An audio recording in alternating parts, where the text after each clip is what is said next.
Hello, everyone, and welcome back to TimeToRole's Campaign 1. This is episode 77. I do have a few things to go over before we get started. First things first is that Austin is going to be late and or not make it tonight. Him and his family took a trip today, and he's on his way back home now. He said the chances are he should be able to hop in, but there's a 50-50 shot probably that he won't be making it. Lexi has a awful work schedule the next few weeks, so she will not be making it tonight and probably the next few sessions. So it's unfortunate, but having adults, a bunch of adults try to get together to play a fantasy game, uh, even though we've been doing this for a while, sometimes we do run into issues where we're just not going to be available. Speaking of not being available, next weekend is Memorial Day weekend. I will not be home along with half the cast, so we're not going to have a session next week Sunday, but we will be back the Sunday after that, which will be Sunday the 2nd, June 2nd. So first Sunday of June, we will be back live and hopefully without any interruptions, mostly for the entirety of June and July. There's probably a good chance I'll be traveling back and forth between the property that I spoke of last week. But, you know, things happen. It's just people get busy and sometimes they're not able to make the sessions, but that's perfectly fine. People have lives. I said from the beginning that whoever makes it makes it, but my general policy is that we have more than generally if we have more than 3 people missing, then we're not gonna run the session. So, but yeah. So, anyways, that does it for that type of announcement. I will say, however, um, the podcast. So those of you listening on the podcast, hello. I feel like I should acknowledge you. The podcast just officially hit 5,000 downloads, which is insane seeing as we were at 2,500 like 4 months ago. So within 4 months, we've had 2,500 downloads. So thank you for that. I appreciate you. And we will and hopefully we keep growing that. Also, for those of you listening on the podcast, if you're unaware, we are live here on Twitch every single well, not every single, but most Sundays at 7:30 p.m. Eastern time. If you want to come watch us RP and play D&D live, you can come watch here every Sunday at 7:30 p.m. Eastern time. Like I said, there are some mostly scheduled days off, but we will, the schedule should be out on our website that is going to be launched here probably, I have it set for July 1st. So launch is on now officially on July 1st. I'm working on getting that together, and that will be a hub where if, you know, if we're not going to be able to have a session, I'll be putting it there. There's going to be an index of all the NPC characters that we have created. That may not be there during launch, but we will have I will have a base amount of NPCs that are important to the story. It's a collective of everything that comes from my brain as well as the brains of my friends. So hopefully you guys enjoy that. That will be again launched hopefully July 1st is the goal. But we'll see. But anyways, so that's that. If you want to watch this, if you end up not being able to stay for the entire stream, we do upload this on YouTube every single Monday at 5:30 p.m. After a stream is had. So, for those of you that listen on the podcast, you're used to that schedule because that's when I also upload the podcast. So, anyways, that does it for those announcements. Let's get into the game, and we'll get into the recap, and we will go from there. Upload. Dun dun dun. Okay, so my headset cut out, but the mic light stayed green, so I might have been on that entire time. Were you doing something bad? No. Oh, okay. My mic stayed on the entire time.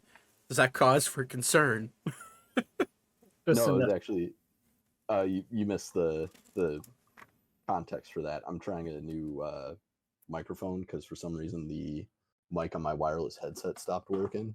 Oh, okay. So I figured I might as well just plug in the stupid random wireless lapel mic that I bought a while back for the phone. Oh, gotcha. It's actually very clear. If it is, yeah. Yeah, even better than the kind of main one that I usually use. It sounds just as good, honestly. It makes you sound much sexier, yes. Okay. Daddy like. Oh my god, stop it. Game on. Let's go. All right. Well, we have a bit of a recap since some of you weren't here last session. So last we left off, a good portion of all of you decided to go about and explore your territory. Currently, if you're in roll 20, this is the map of your territory. You were Vivra, you were aware of the you were roughly aware of all the towns names, just given the fact that you've been going around and casting plant growth for the last week, 5 days or so. And you know that you have now visited the town of Magnolia, where you met a group of villagers there. One by the name of Mikey. He was an old war vet that offered a strange booze to Thaddeus, which ended up knocking him out, rendering him unconscious. After some, was I with everybody at that point or not? No, you were not. You were Okay. you were still on your trip, on your way back from the capital city at that time. Gotcha. Okay, perfect. That's also where you met Harper, the shopkeep, where you questioned him about his child labor endeavors. Where he told you that no children working for him, except for family and people that were of legal adult age. And then you also met a very introverted, relatively geeky halfling constable named Lenny Goodwell. Lenny was you very clearly tell that Lenny's job was kind of a cakewalk in Magnolia. Not a lot of things go on in Magnolia. That is where you also offered, specifically Ori offered Lenny a chance to come to the ball that is being held in a few days. Come to Artemis, live up the town, and maybe get hitched. That was the goal of, well, the surface level goal of Ori and Beep when all of that was happening. Okay. You also learned that Lenny's little pony he rides on, his name is Cinder. After conversing with the people of Magnolia and hauling Thaddeus's alcohol poisoned body back, or just poisoned body, honestly, back to Pinehold Fort, you met up with Vivra as well as the rest of the crew. There you spoke with Ander about certain relationships he had, specifically with the Queen of Valencia, where he kind of spilled the beans that he's been seeing her for a while now. You then all agreed to head north to Redwick, a farming town, about an hour and a half wagon ride north from the fort. If y'all still want to do that, that's fine. There's also two other towns that you could go to, being Wolf Pine and Archpin, that are little. Think of them as villages, just kind of that exist within your territory. that are yours to do whatever you want with. So, what do you guys want to do? We were heading to Redwick, right? That was the goal. You guys were getting ready to leave. You had just picked up Vivra, and that's where you got into the conversation with Ander, and that's where we ended it. And what is my conscience level? And You are you are conscious. Your hit points are at 12 because as I can't remember who cast a healing word or a cure wounds on you. I know it was Vivra cast a cure wounds on you once you came back. So you were conscious. You do have a resistance to poison, but not an immunity to poison. So you're you are feeling mildly hungover, but you are fine. But you essentially ingested kerosene, which would kill 99% of people. Am I able to recognize where that came from? You would remember that you got it from an older man in Magnolia. Would you necessarily remember what his name was? Probably not. Would you recognize what his face looked like? Bits and pieces. You would know enough to. Yeah, I think you would know. You would know enough that you would know that it's an old man in Magnolia. Do you guys all know what happened to me? This one does not. You drunk something pretty wicked. Where did I get it? I just don't generally drink things. Have you seen yourself, Thaddeus? You literally drink out of an alchemy jug incorrectly most of the time. Let me just say, I remember this old man. I said, let's have a beer together. He threw me something. It was foaming because he'd chicken it up, and I was trying to be polite because he was screaming at me. It was dripping. And then I don't remember anything after that. I don't think you want to remember after that. You nearly died. Okay. Do we remember where he lives and who he is? Well, you accepted the drink, so I'm not allowing you to blame him for such things. I just hope his house doesn't catch on fire in the near future. I'm gonna smack Thaddeus in the back of the head. Kind of like Gibbs style, just lightly just back of the head. Okay. Thaddeus, you fall unconscious again. No, I'm kidding. I'm not that strong. Yeah, it's just a little pat on the head. You don't take any damage. Ander will look at you, Thaddeus. You look like shit, dude. I feel like shit. Anybody got... I've been drunk before, but this isn't a fucking hangover. A fucker tried to kill me. Well, and then he'll, speaking of drinking things, and he'll pull out a supreme healing potion. How about you feel a little better? He'll toss you a supreme healing potion. Only because I know you, I'll drink it. Okay, so that is a Can I do a medicine and or insight and or yes you can. Either or. Oops, I didn't mean to be on 2GM. I rolled a Shit, 14. I probably should have done a frickin' insight check myself. You can if you want to still. You haven't drank it yet. It's up to you, though. Why am I...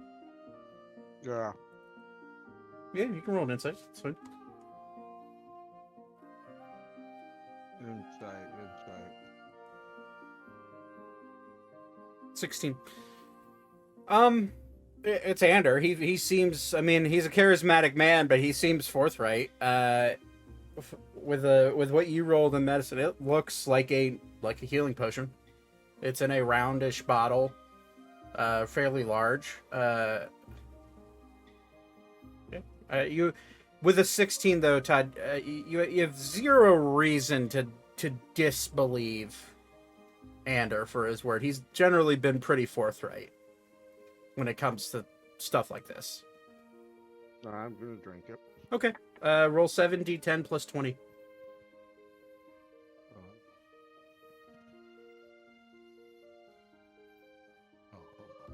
Beats the hell out of rolling a bunch of d4s. Consolidated them and bumped up the total possibility. So 43 plus 20 is 63. And then I have one more d10. Oh, okay. One. 64 points of healing. So you're up to 76. And in the meantime, if you want to use a short rest where you can roll some hit die, you can do that to get back up to full. Yeah, I'll do that. Pretty sure you're the only one that took any damage. Yeah.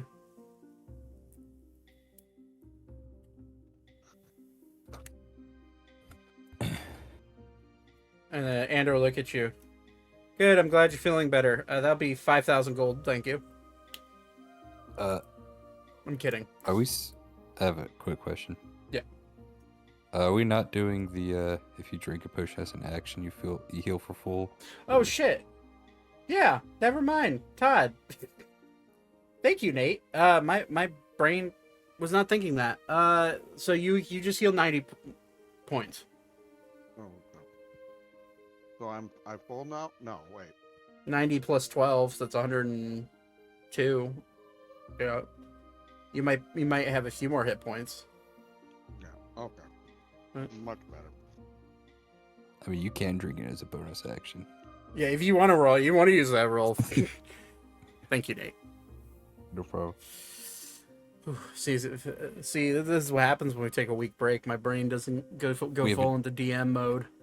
Haven't drinking a potion in quite some time. You haven't had to. Yeah, and that Ander will put his hand out. 5,000 gold, please. With a smile on his face. I roll insight on that. Yeah. See if he's being honest or he's just joking around. 8. He pretty easy to read. He has a shit-eating grin on his face. He's more or less joking. And I'll get you a drink at the ball. That works. And he'll just look at you guys. Well, have fun exploring your towns if that's what you're gonna go do. Hey, Ander, would you like to help me start a fire? Are we talking a pond fire or house fire? Because I'm gonna say no to the latter because arson is not a very good charge to have against your name. Just saying. But don't we control the laws here? True. Wait, we did. I thought that was up to the king. I mean, I don't know. Like, I think Did we change laws here? I think whatever the king doesn't know won't hurt him, right? Doesn't have to be a big If someone's fire. really mean, we can burn someone's house down. That is false. Things that one does not know about are quite dangerous. What if his still was to accidentally start on fire or whatever he brewed that shit with? Probably explode. I But don't think we need to go after that guy. I mean, technically, he tried to kill me. Technically, you drank a drink you didn't know of. I drank it on trust. And he was drinking it too, so yeah, What if he gave it to a child? I don't think he would do that. He seemed like an alright guy. you know, Thaddeus, were you ever taught to not accept drinks from strangers? Not really. No, well, it tracks. Remember, I was kicked out before I what was right and wrong. Oh shit, touchy subject. Okay, I'm sorry. That's rough, buddy. Not that my father really would have taught me anything good from now what I know. I'll save my pent-up anger for him. Attaboy. Internalizing your anger is very healthy. Trust me, I do it all the time.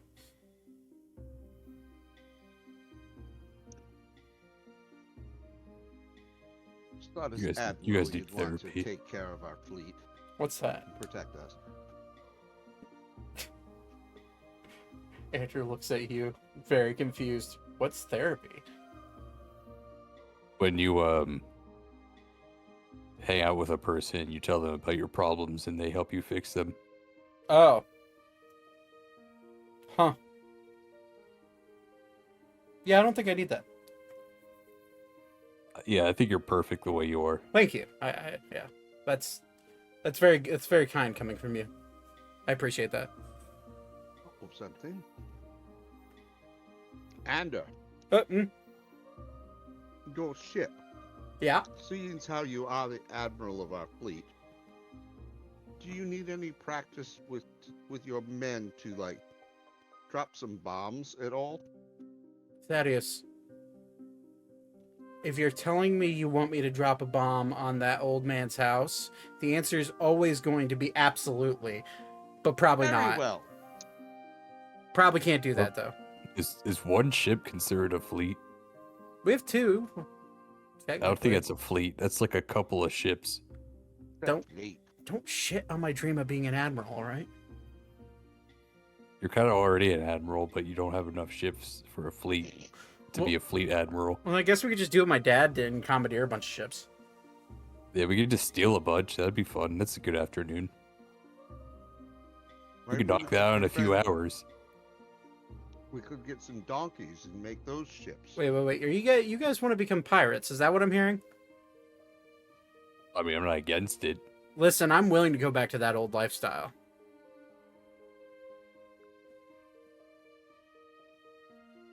I'm with you, but I think we have a few things we need to accomplish prior. Yeah, oh yeah, don't you have some stupid dance to go to or something? A recital.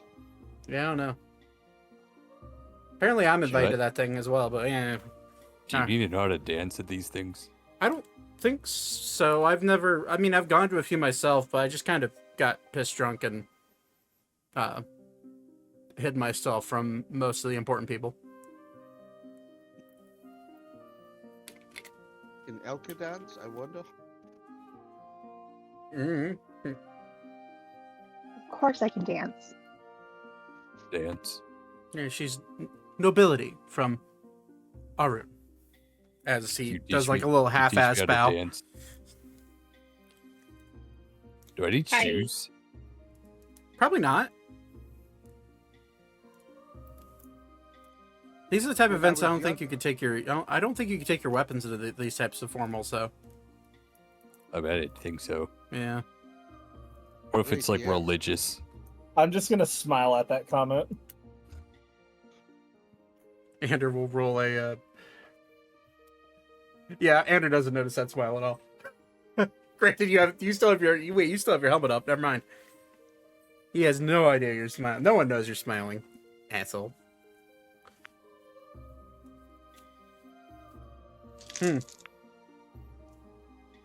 Well, I don't know how to dance, so I'm just gonna, probably get fist drunk and, fraternize with the ladies, as they say. Noetic and I used to dance in the flowers. In Yo. the fields. Wasn't he one for the music types? I remember hearing a story about. I remember hearing a story about him from. What was that old fuck's name? I'm blanking on the name. Oh wait, shit! I should have told you this. Huh. Anyways, I heard about. Wait. I've heard about Told me Noetic. what? I think I told you that I knew of Noetic. I didn't realize that this was... Oh, there's a bard that I had heard of that was a dark-skinned half-elf kind of guy, really pompous.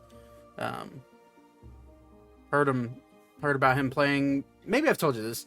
He was playing music at a seaside bar, probably 10 years ago. Have I told you this story? I do think yes. Okay. I actually do think that I remember that. A lot of shit has happened, man. So I just I want to make sure that I know he's an important person to you. So I want to make sure I told you that story. But okay. Yes. We were very good friends. Both of our fathers were nobles, and we were both asked to leave our community. Yes. I guess not ask is Forced. appropriate. Forced. Yeah. Without warning. Sold into slavery. And a lot of And bad then- stuff happened. Yeah. Yes. Yeah.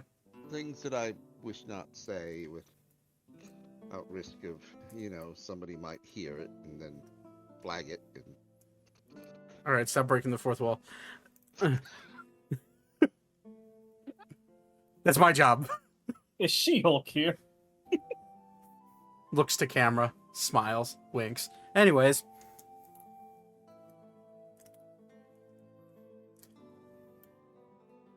Well, I mean, you guys can... I'm just gonna hang out here, I think. I don't like wagons.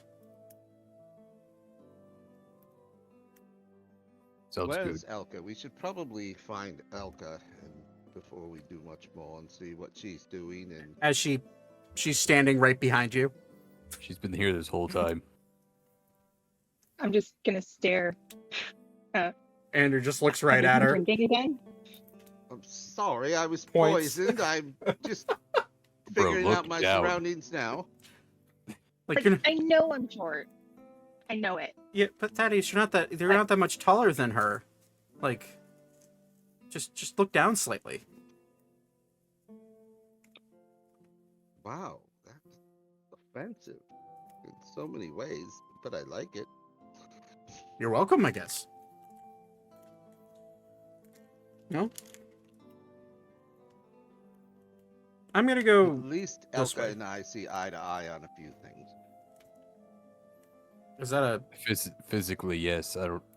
Is to say, is I that don't a think high she's ever joke? agreed with you.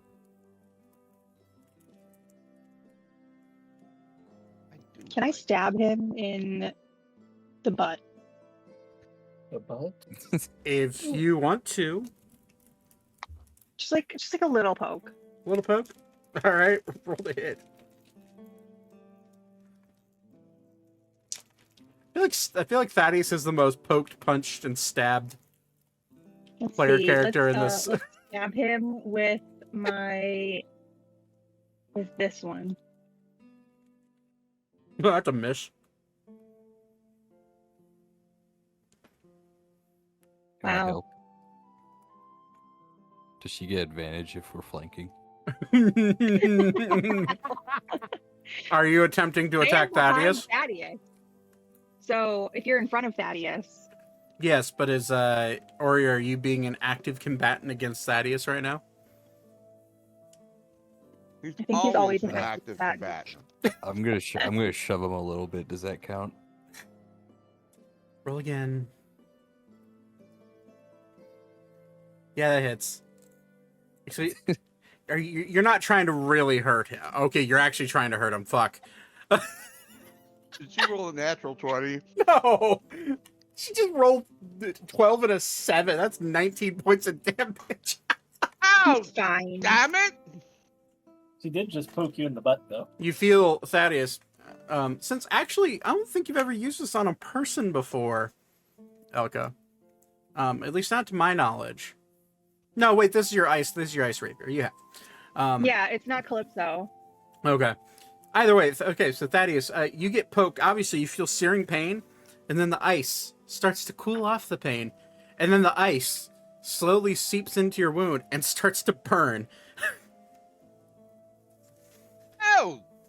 God damn it, Elka! What the?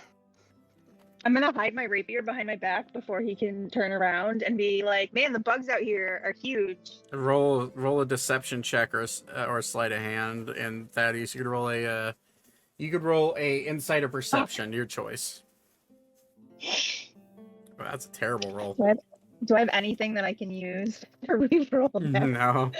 Yeah, you very clearly see Elka's like rapier like sticking down towards the ground behind her back. In her hand, very clearly. Elka, the only one from your family that I want poking me in the butt is your brother. Stop it. Shut up. I'm gonna do it again. I'll hit you again. Are you on like a quest to search for your like? Yeah, I'm not gonna get into it. Yeah, Andrew just leans in. I think that's a touchy subject. I remain confused. Yeah. I think that's a good state to be in with him. Andrew whispers, that's a natural 20 for stealth saying that to you. Against Thaddeus' passive perception. Yeah, Thaddeus doesn't hear that. So do you guys want to go bother more people? I would prefer that instead of me.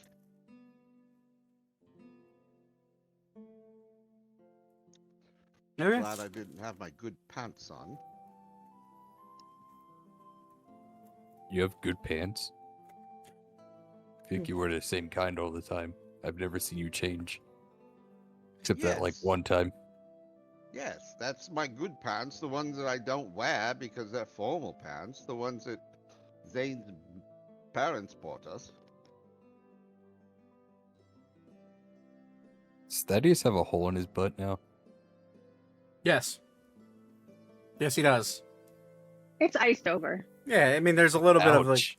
yeah, it's you just see water and blood slowly dripping down together. Wet spot. It's not like he's not used to things dripping off his butt. Okay, chill.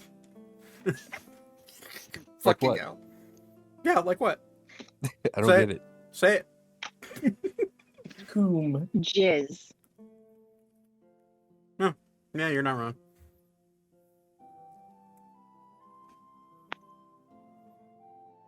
Poking in the wrong spot.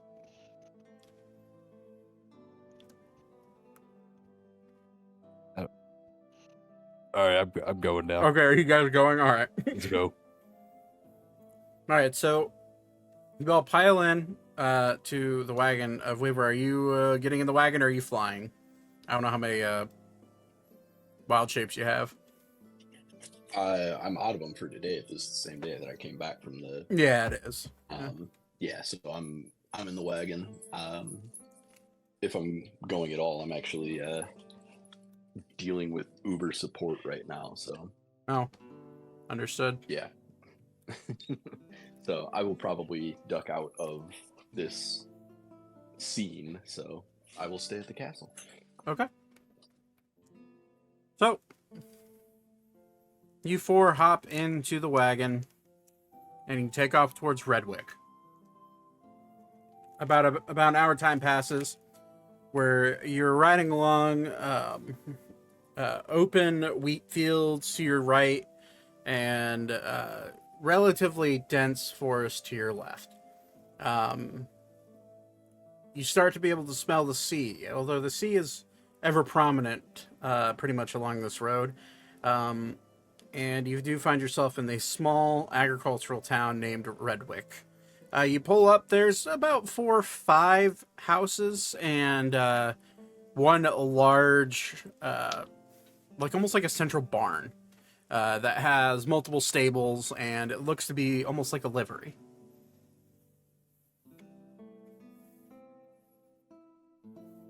There's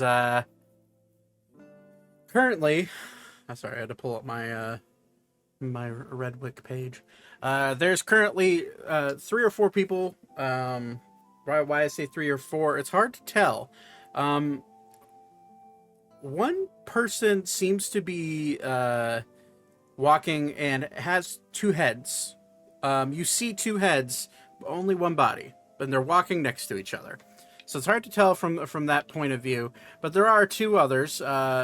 one being a gnome man, obviously short in stature, long pointy ears, has slick back gray hair, and a short little chin like goatee beard. Wearing relatively modest farmer's clothes. And then standing next to him is a human woman, probably in her early 20s to mid 20s, long red hair. And she seems to be wearing a green slash, like a dark green, maybe even in some lights, it almost looks like a red, like a green blue type of color. It's a very interesting woven dress. And then this other person walking by, or people walking by, they turn their back to you, and you very clearly see what looks to be an orc man that has two heads coming out of the top of his shoulders. I want to walk up to the two-headed guy. Obviously, because, like, what the fuck? I figured you did. So you just, like, walk up and tap him on the shoulder. Excuse me. Yeah? Oh, hey, bro, we got a guy. Wanted to talk to... What? Oh, hi. Hi. I don't know where to start. What do you mean? Why do you have two heads? Oh. I'll leave it to him. I'm gonna tune out real quick. Well, you see, we're, conjoined twins. It's kind of rare, but we're brothers, but we have the same body. We're joined at birth, I guess. You're not like two orcs in a... Yeah. You're not like two orcs in there. How do I know you're actually conjoined? He, the one on the left side who has a higher pitched voice, kind of like flicks his brother, in the head. He's like, hey! He's like, see, I mean, I technically didn't feel that, but I did feel like the sensation of it. And then he like, kind of like, he's like, sorry if this is a bit too much. And he kind of like unbuttons the top button of his shirt. And very clearly you could see two necks coming out of the shoulders. Oh. Yeah, I know. This is new. It's a bit weird. But nice to meet you. My name's Purr, and this is Purr. It's I'm Maury. P-E-R and P-U-R, if you're curious. We're the new lords of this place. Oh. Huh, fancy. Nice to meet you. I'm Purr. P-U-R, if you're confused. I know it's weird. And he reaches out his right hand.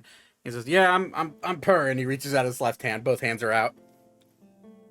Where we'll shake them both. I'm gonna jump over and shake the left hand. Oh, okay. I'll shake the other. Oh, hello, little one. It's nice to meet you.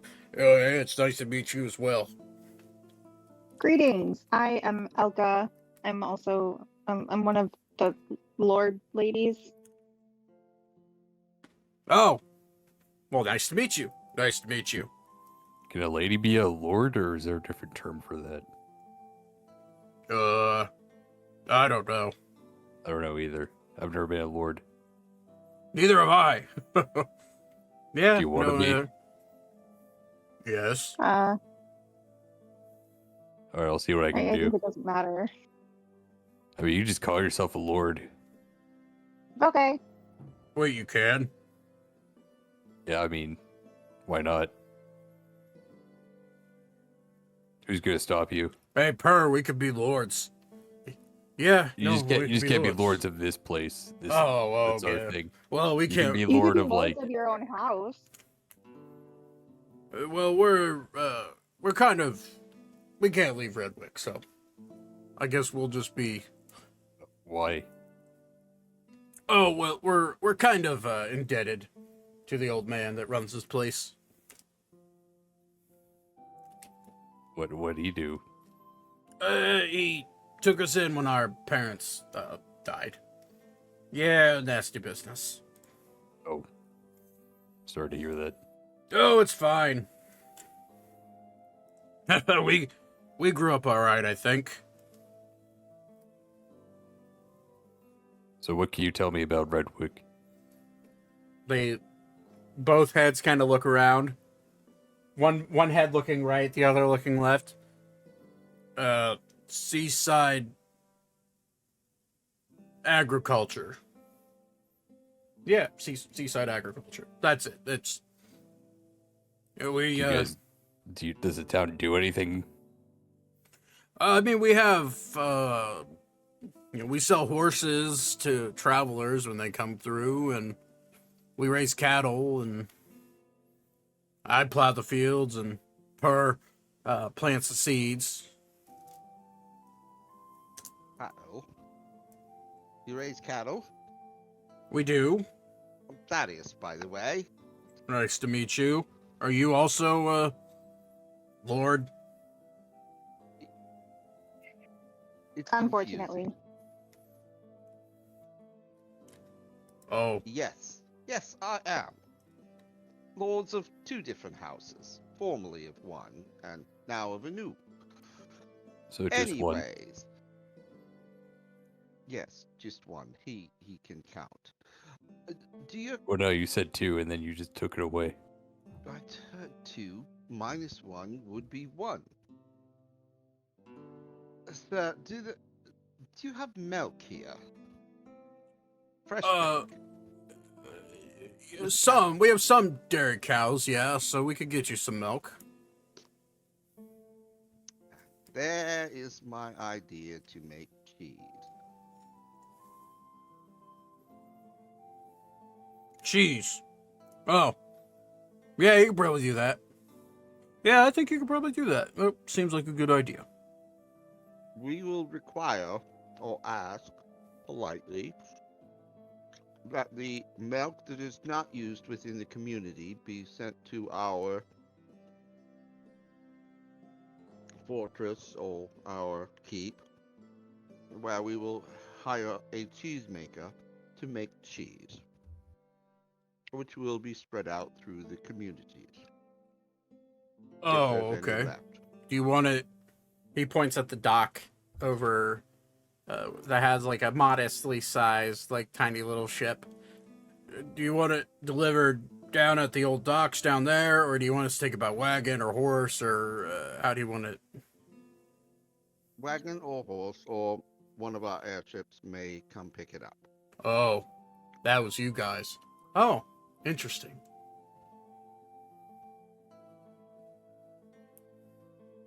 Huh. Okay, that's fine. Well, if you want to go talk to someone who's actually, I don't think we could. It's technically not our cows. So if you want to actually arrange that, you'll have to go talk to Mr. Lorem. And he points to the gnome man. Oh, there's so many. No, is he in charge of this town? Yeah, he's basically like a grandpa to us. But he's in charge. Okay. Okay. Well, It was nice meeting you. good meeting you as well. Good meeting you. Oh, real quick, do you guys know how to fight? I'm trying to set up a security, law enforcement type thing. Not really. We, never been very coordinated. Sorry. It's okay. I'll think of something. Okay. We're just gonna walk away. Yeah, they just stare at you.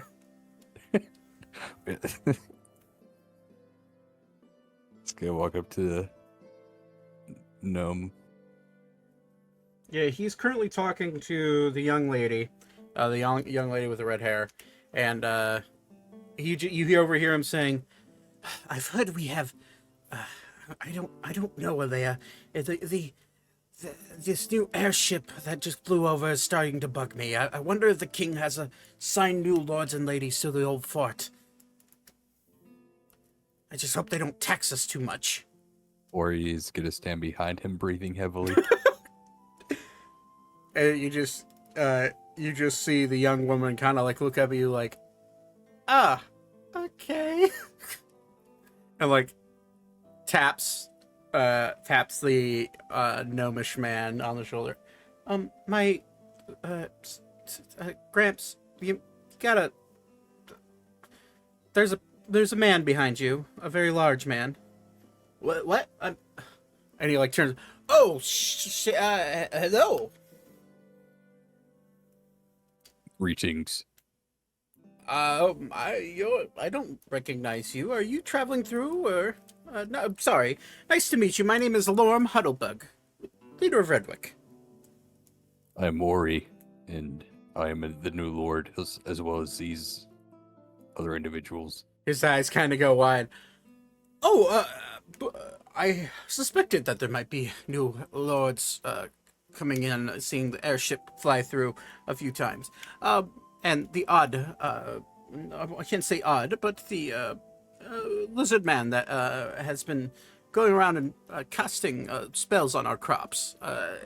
I'd assumed that was part of that, but hello. That is my brother. Oh, fine young fellow. Indeed. Very kind of him to be casting his magics to help out the land. That's... Lord Vatan. Please refer to him as sir. He introduced himself as Weaver. I'm sorry. Weaver, yes. very well. I'm overcoming a sickness. Oh, I'm sorry to hear that. Would you like some tea? He drank Vaseline. Please just ignore him. Is Vaseline a thing? Maybe. Sorry, I'm I'm gonna gonna make call. you some. BRB. Okay.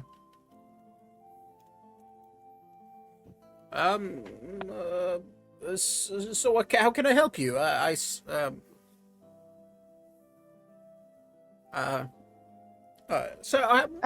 My manners. This is Alea Kieran. She's a local seamstress here. Oh, that Hello. would be very nice. That's very nice to have. That name rings a bell. Does Should it? You can roll a history check.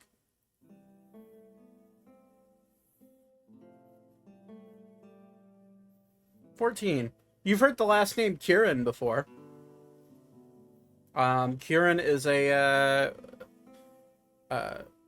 is one of the many families that lived throughout the northern Blackrun Forest, and also stretched up towards your home, Thaddeus.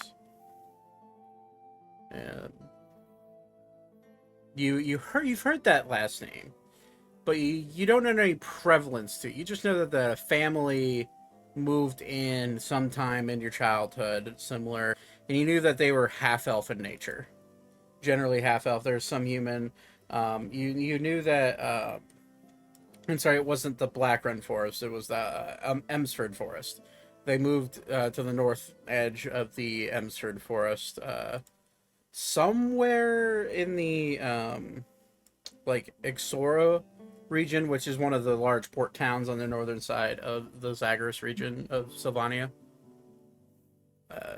But it's you've heard it in passing. It's nothing, and you don't really know anything about it. But she just seems like a humble young woman.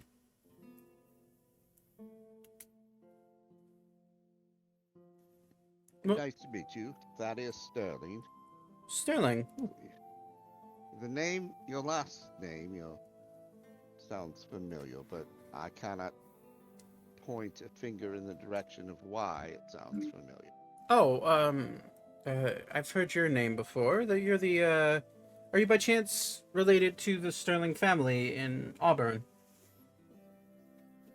In the Emsford Forest, maybe? Yes, they would be my parents. Oh. Well, you may have heard my last name. My dad's the chief of the town guard in Ixora. I moved out here for a little bit more peaceful life. Something along, I want to be closer to the capital, but also, out in the, out in the wilderness, out in the farms. So I'm here. I left the family at a very young age. Oh, then it dawns on her that you're an elf. Well, then you may have heard the name of maybe my Well, how old are you, if you don't mind me asking? You're 100. Good question. Don't ever ask a D&D player how old their character is. How the hell old am I anyway? I think you're like You're 100 something. I think you're like 110, maybe. Where would it be on my character sheet? And you're under the.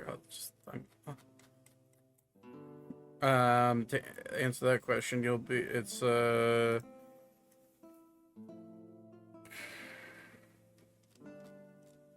it would be in the bio section, and you're 105. Okay. I will let her know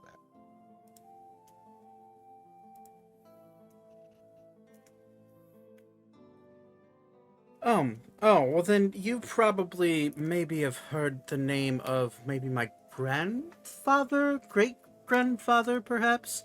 My family has been in charge of the town guard there in Ixora for 4 generations now. My older brother is now being essentially prepped and groomed to be the next chief of that position. Well, I left at a very young age and have been traveling the world which started with a friend of mine, Noetic, from a village close to us. Oh. And we were separated, so. Well, I'm sorry to hear that. Yeah, I have no use for my father. Oh. I'm sorry to hear that.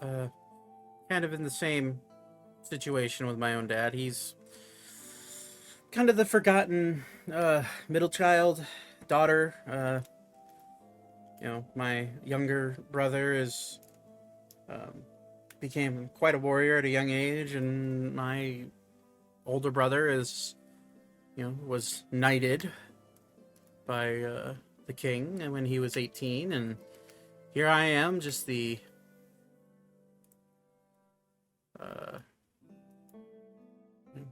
younger sister of the Grand Knight, Holy Paladin, even. So. Well, I believe my father is now a vampire, so.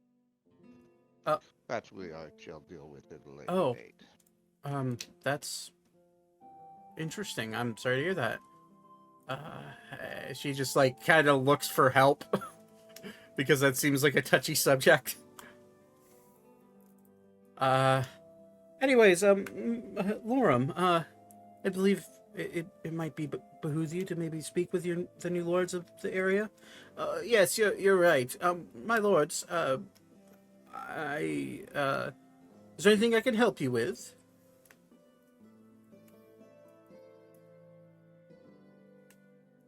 At all? Any? We were simply wandering and taking in our new hold, our new lands. So, and meeting the locals. We do hope if there's anything we can do for you that you'll come in and speak with us. Well, we've been selling our goods, as in our crops. We sell them to the market up in Artemis, but seeing as the recent events, the markets was burnt down, from what I understand. We may need your help procuring a way to sell our goods either somewhere else, or if you could figure out a way that the king is willing to buy our goods. In another way, that would be great. You'll find that's probably going to be a reoccurring issue for the other communities in your territory. I see. Well, That it might take us a little while, but Out of character, I did not think of that because now I'm just creating a bigger problem by making the fields produce more food. yeah, they're gonna have to build more storage. They're gonna have to. There's a lot of there's a lot of oh, damn it. chained effects that your actions have. Oops. I have an idea. Oh, We have a secondary airship we could use it for trade. that would. Does the airship land on the water, perchance? It does. Well, we do have a dock that's big enough for your. I don't know how big the airship is. Is it galleon size? Is it a frigate? Perhaps sloop? I don't. It's I don't know the specifics it's of large. Thaddeus. It should be able to hold quite a bit of product. What products do you sell? Because we have a need for milk to create cheese. We are going to start a cheese business. We currently have heads of cattle. We have 1,200 heads of cattle in total. About 200 of them. 200 of them are dairy cows, and we use them for both breeding and also milking. The other 1,000 are we don't butcher all of them. Some of them are used for land management, so grazing and keep making sure the unwanted weeds that around our crops tend to get eaten up by them. But we certainly one of our biggest products is beef, obviously, with wheat being the second, and then milk and other dairy products that we can manage to make tend to be third, and then we do have about how many heads of sheep do we have? About 100 or so. I use them for making my textiles, and the textiles I make tend to be, we sell those as well. Right. Yeah, so we have a fair few different products that we can send in and out. I do have a quick question for you. Sure. As you can see, I snagged my rear end on something and have a bit of a hole. Was there any way you could quickly repair it for me? Yeah, I can hear. And she pulls out a needle and what looks to be a piece of hempen thread. I don't have any fine thread on me right now. That's back home, but I can at the very least patch it up for you. That would be wonderful. It literally just happened. She's like, well, pardon me then. She'll kneel down and see the puncture wound with ice coming out of it. Perhaps you may need to see a doctor first. Well, it will heal. Okay. And she'll just quickly sew up the small little puncture hole in your pants. Wounds that are come from love heal with kindness. That wound came from love? I don't know. I mean, we could ask Elka. She's the one, or we'll point at Elka. She stabbed him. Oh. She deserved it. In all fairness, I can be a pompous ass. You're our pompous ass.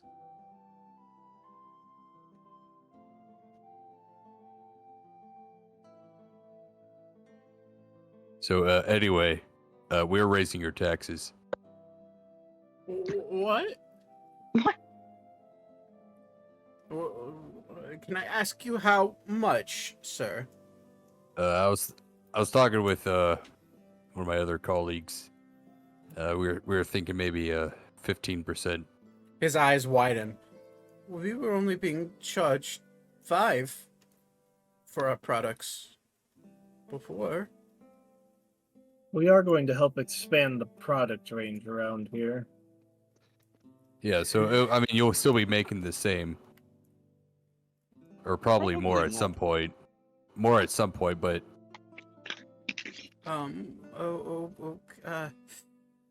he will compose himself.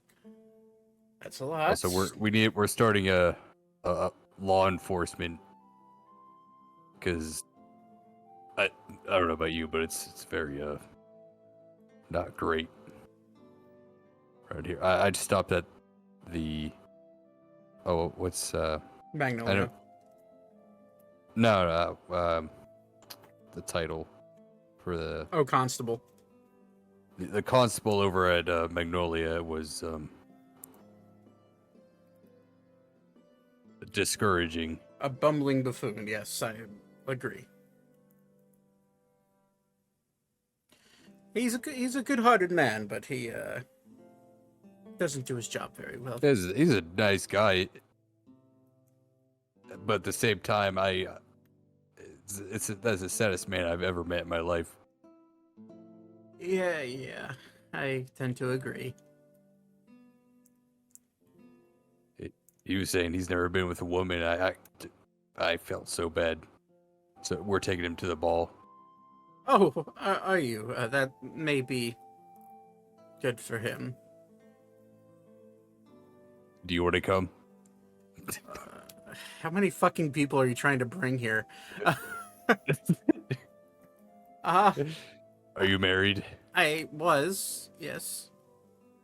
Oh, what happened? She died of old age about, 10 years ago. It's a lovely long marriage. 150 years, actually.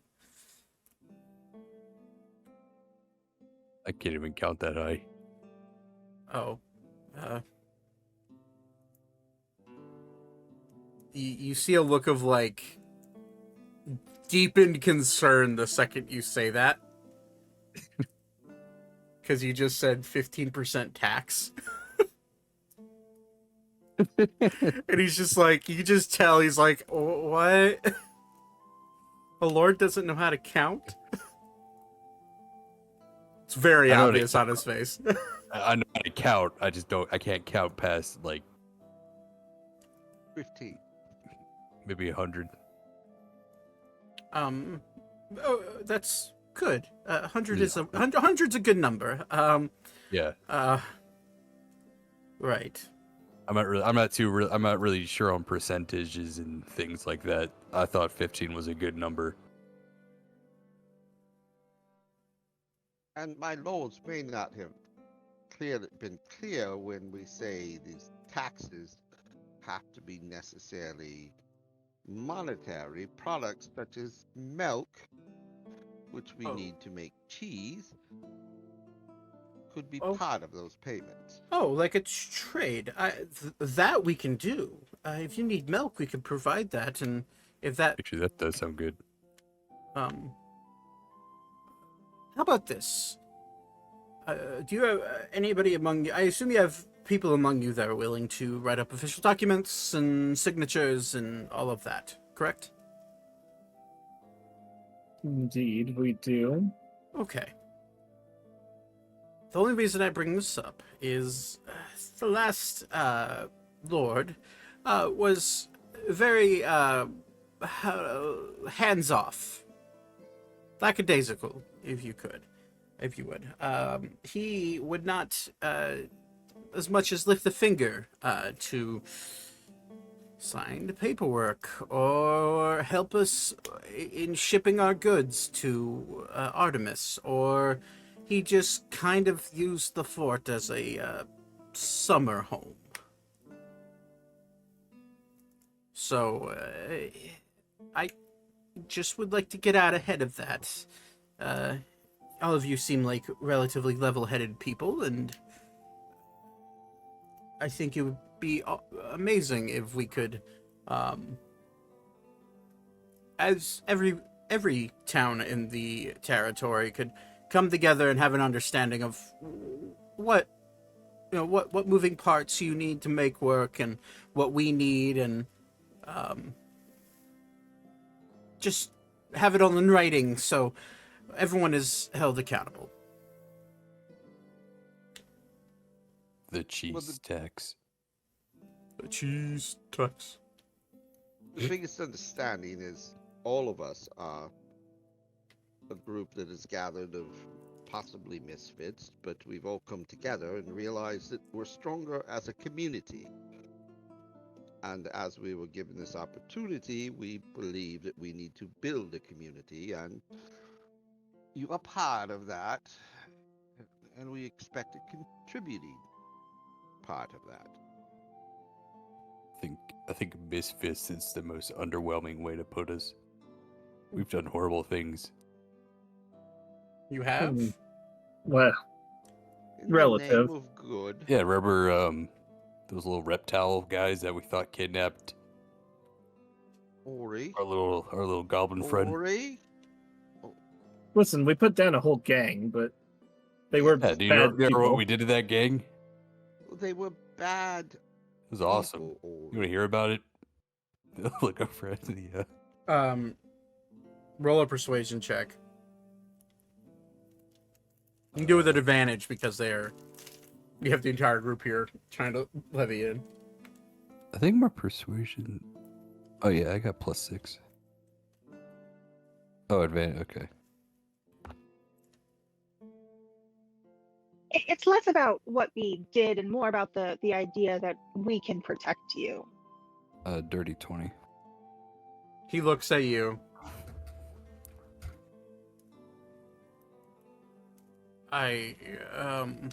Okay. Well, I think we could do more than protect. We could make sure people don't come back after doing horrible things to them. He will look at you dead in the eyes. What? What? He will then turn his attention to Elka.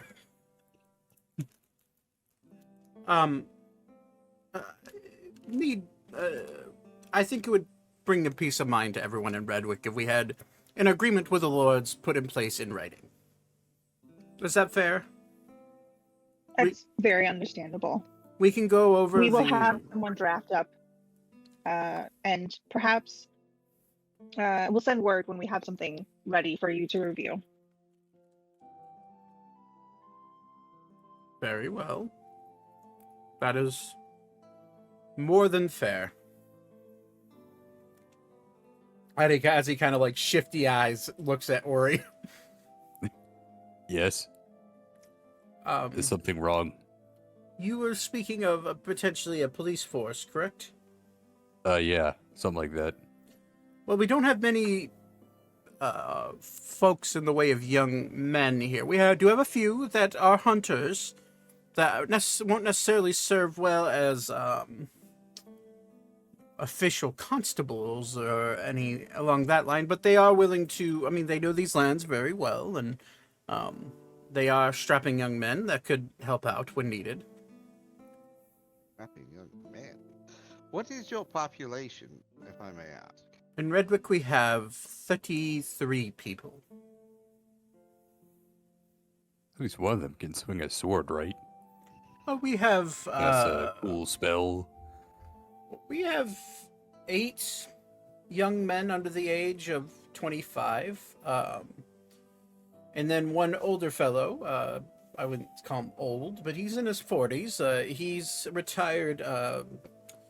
He called himself an adventurer at one point. He may be helpful. Oh, okay. That's useful information, thank you. You have a cheesemaker here. We unfortunately do not. The only cheese maker we know of. There perhaps may be one in Wolfpine down at the port. I'd have to. Let me hold on, and he will like walk, and he'll walk just 10 feet away, and you'll see like a little it's almost like a little like gazebo table that like it's an uncovered table. It's just like this outdoor table, and he walks up, and there's like this little book ledger, and he picks it up and he flums through. There is a cheesemaker notch in Wolf Pine.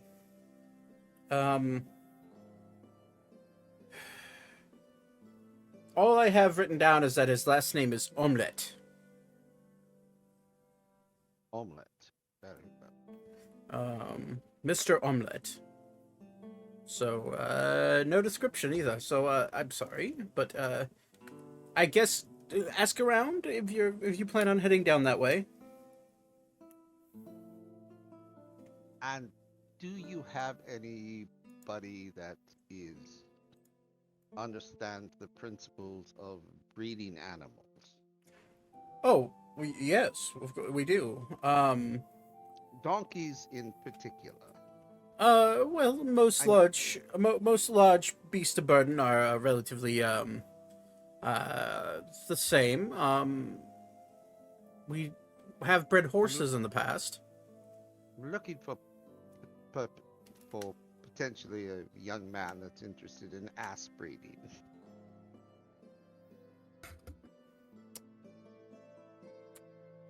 Meteor hits Redwick, everyone dies. What, Please you've stop. never wanted to Thank breed God. a good ass? And I'm okay. Weaver comes up to Redwick because it's taken some time. Just finds a fucking crater of his dead friends. Soul survivor. And then Dennis comes wandering out of the crater. That's a nice spin-off. Yeah.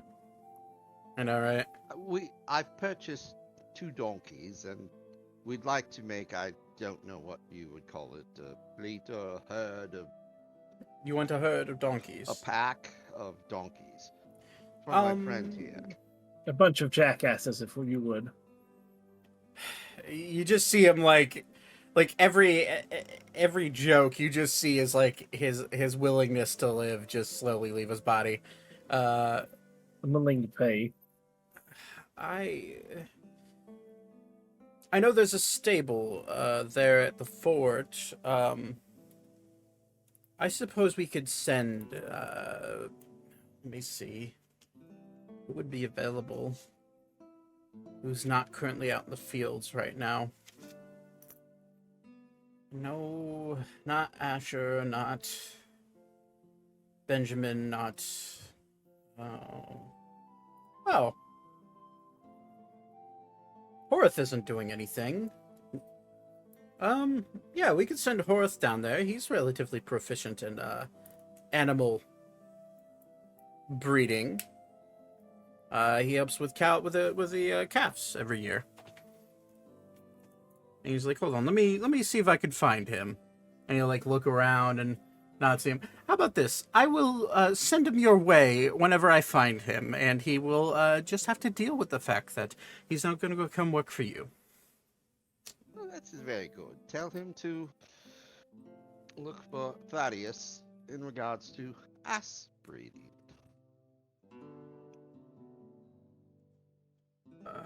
I will do that.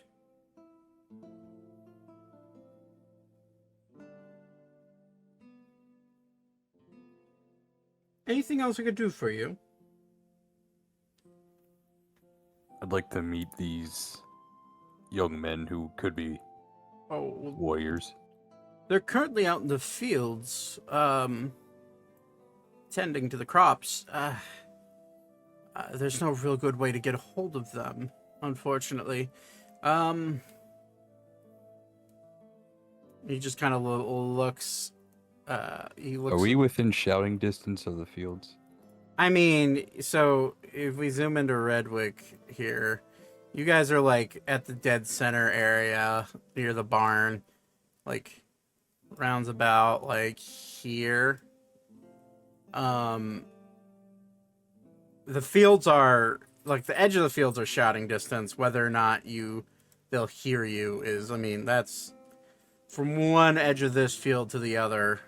It goes for a long while. This isn't your entire territory. I mean, that's a lot of field. yeah, acreage and acreage of fields. Yeah. Could build a Walmart there. I swear to God. I'm kind of thinking of a Target. Could get a Yeah. Starbucks too. Costco. Oh yeah, that's a good idea. We could put a Starbucks right in this area. Put a highway down these. Yeah, faster travel. you guys are looking at just miles of field of wheat. Okay, well, when they come back, send them to the fort.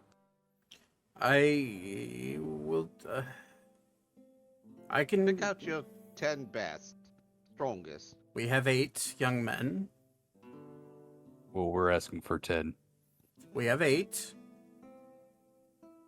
And a bunch of elderly people. Oh, yeah. About that gentleman who used to be an adventurer. Where's he at again? He's probably helping Asher out in the field somewhere. He might actually be around. And he kind of looks around and he just yells out, "Lysander, are you anywhere near?"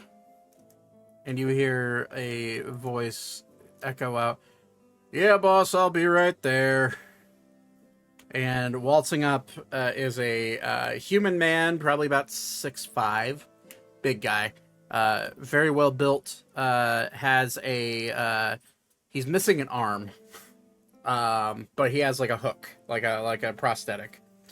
And he has a darkish maroon hair that's tied off into a ponytail, and he just seems like he's covered in sweat and seems to be exhausted. He's like, "Yeah, boss. Visitors. Nice to meet you.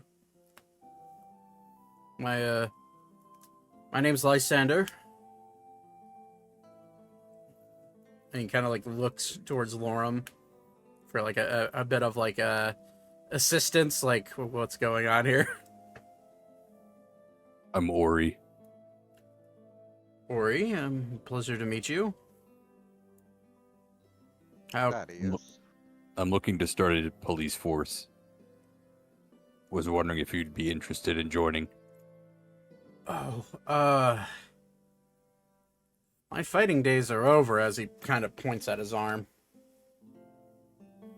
I'm intrigued, but looking at his arm, what's wrong with it? It looks like he got his arm cut off. Probably by a sword, maybe an axe. Give me an hour, I can have this repaired for you pretty easily. I'm sorry, what? Artificer.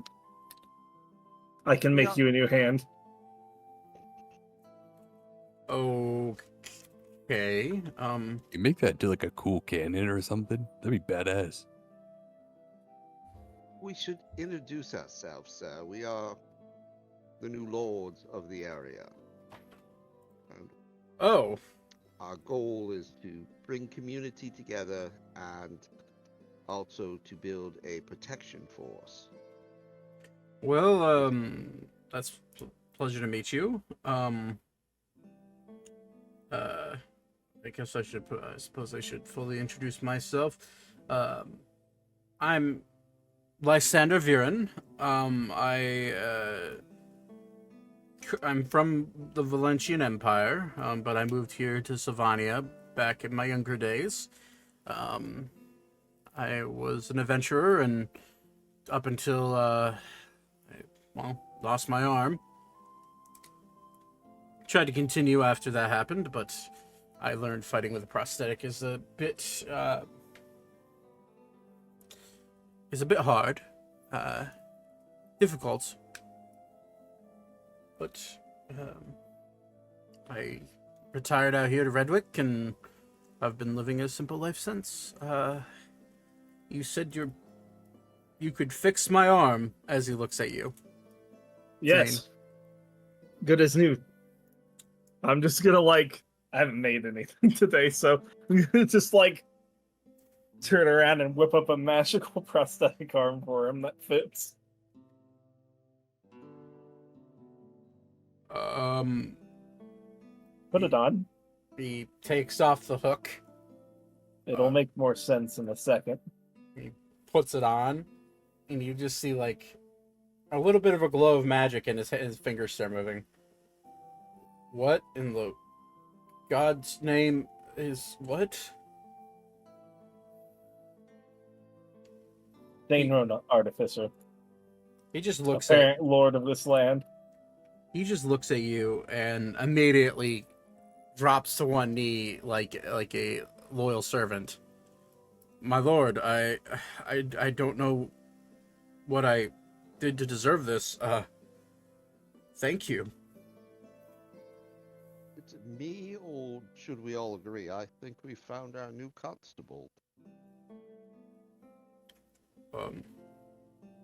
I'm constable? I'm sorry if you would possibly be interested. Someone who could whip the local militia into shape, mostly. Stop crime, all that jazz. With that, okay. He's still taken aback that he can move his fingers on his right arm again. Yeah.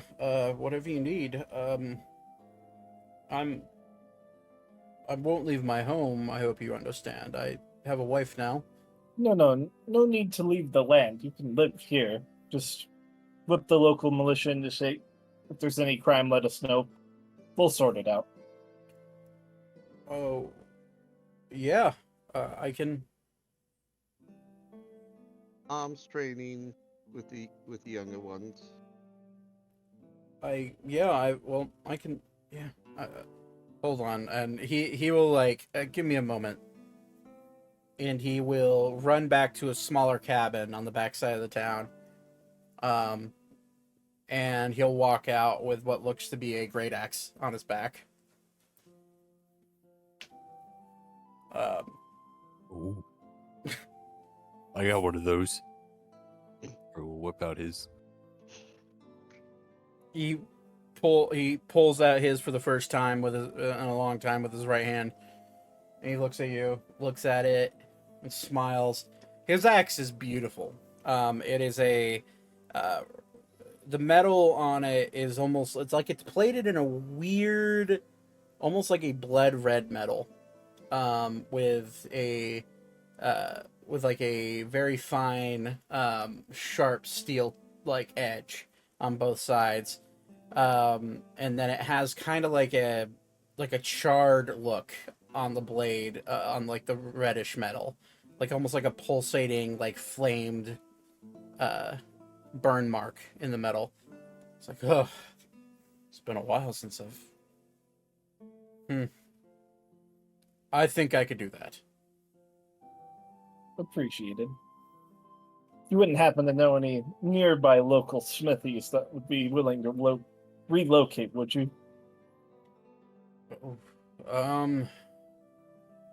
None here in Redwick. I don't think there's much Magnolia. I think there's a smith of Magnolia. I don't think he makes anything but horseshoes and other small metal trinkets. I don't think he ever has made swords or anything of the like. Archpin perhaps would have a smith. I think Wolfpine may definitely have a weapon shop. Maybe he makes swords, perhaps. I'm looking to jumpstart the local economy a bit. It's been a bit too calm around here to not have any good trade. You're going to be so powerful. He will look at you, Ori. The start of an empire. He'll look at you, Ori, and smile. Hey, it might be presumptuous of me, but would you like to try it out? Oh yeah, sure. Well, I mean, you can just hit me with it if you want. I think I'll be all right. a little spot, oh, okay. And are you sure?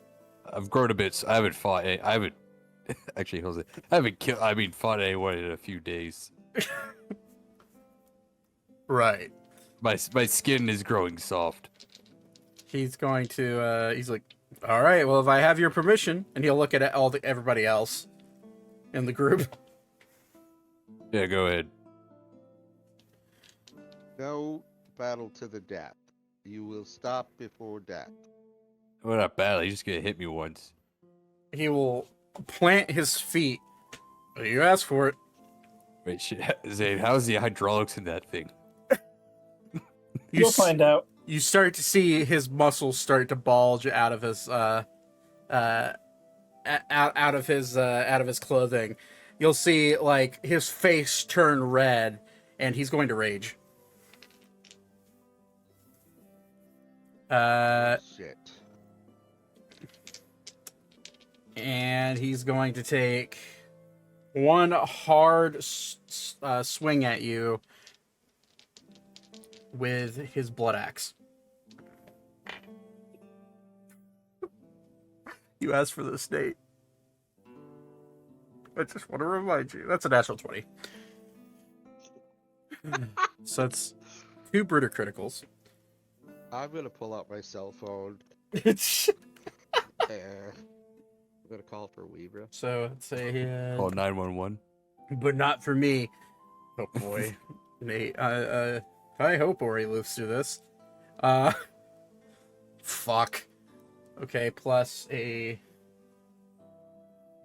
D8 for rage bonus.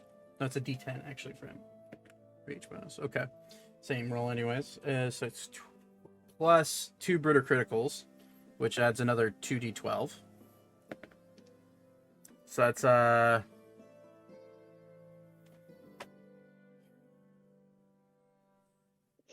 okay.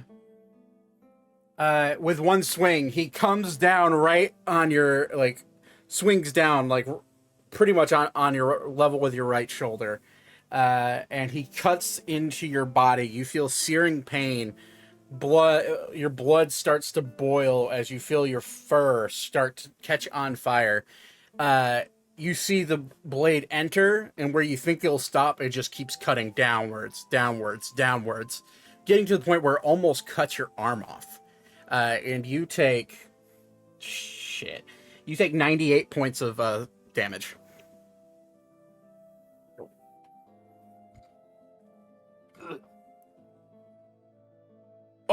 And then he immediately realizes what he did. I am so sorry. That was a pretty good swing. And he holds back. I feel like it's only fair you. I feel like it's only fair you hit me as well. There's no. Yeah, for sure. Can I see that axe? Sure. You're not gonna take it, are you? I just want to look at it. Where's he gonna look at it? Can I make a, investigation to figure out what kind of damage this does? Yeah, sure. That or Arcana. Whichever ones you're better at. Let's be either one is +1. I'll just do investigation. 17. 17. You could tell just from the searing pain, and the fact that your fur's still kind of on fire, it does slashing damage and fire damage. Ooh. You don't know exactly how many, how much it does, but given the fact that you just almost lost your arm, it's a very good blade. It's a very good axe. Where'd you pick this up? I found that in a dungeon. Insight check. Go for it. I thought you were about to say dumpster. In the dumpy. I found it at the back of a Denny's.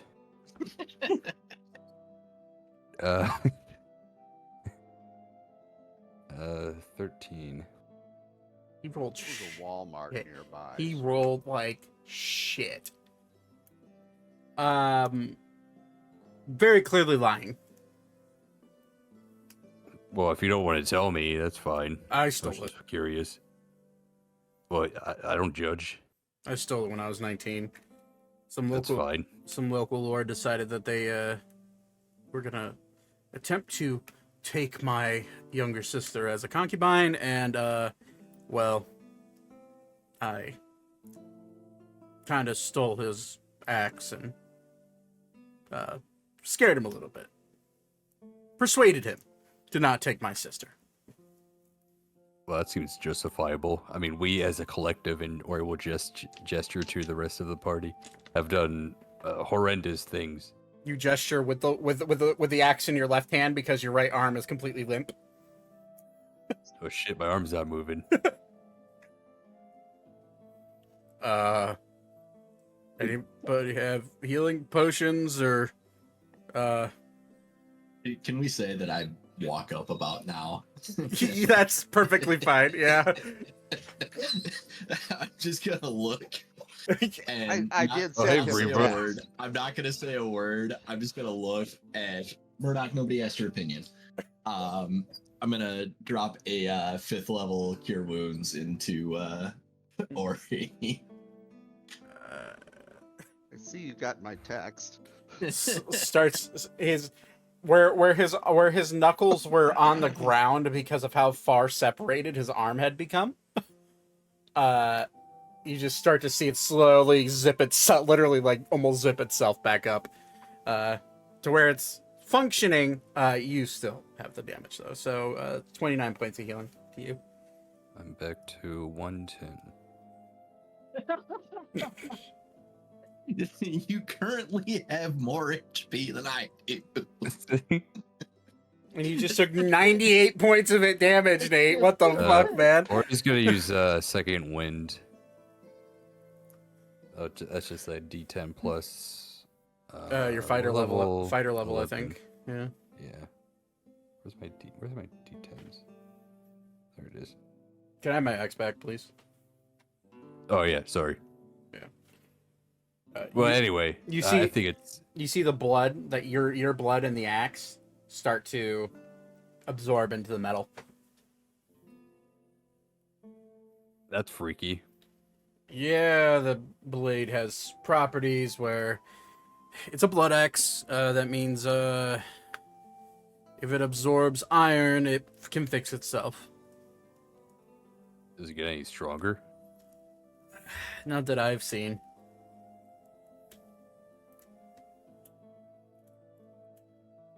All right, hold out your arms. I'm gonna hit you. He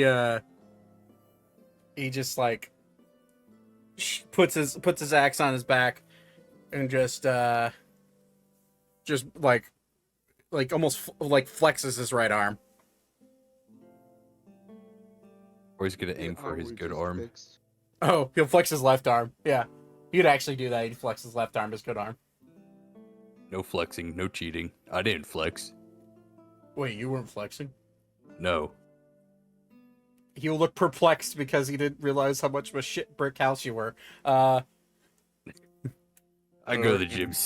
I go to the gym 8 times a week, buddy. He'll loosen his arm and just let it hang there. Go for it. Death Time Fitness. Or he's gonna get a few practice swings with his axe, like a golf club or a baseball bat. All right, here we go.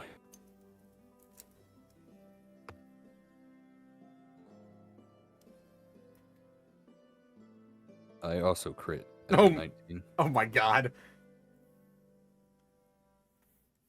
Hold on, I need to get. What am I rolling again? It's been so long.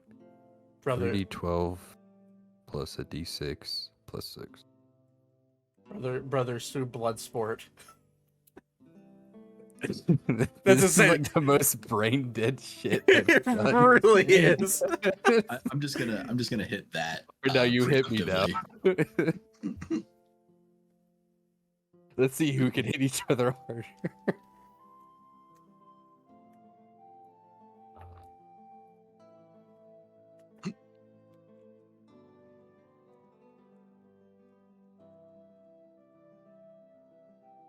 Got up tired. Hit me with your best shot. 82 damage. Shit. He's dead. No, I'm kidding. Fuck. No, Well, he has more HP than that. He's also raging. Okay, he's a fucking barbarian. He's also raging, so he takes half. Do I get? and then he gets the 26 back that I heal him.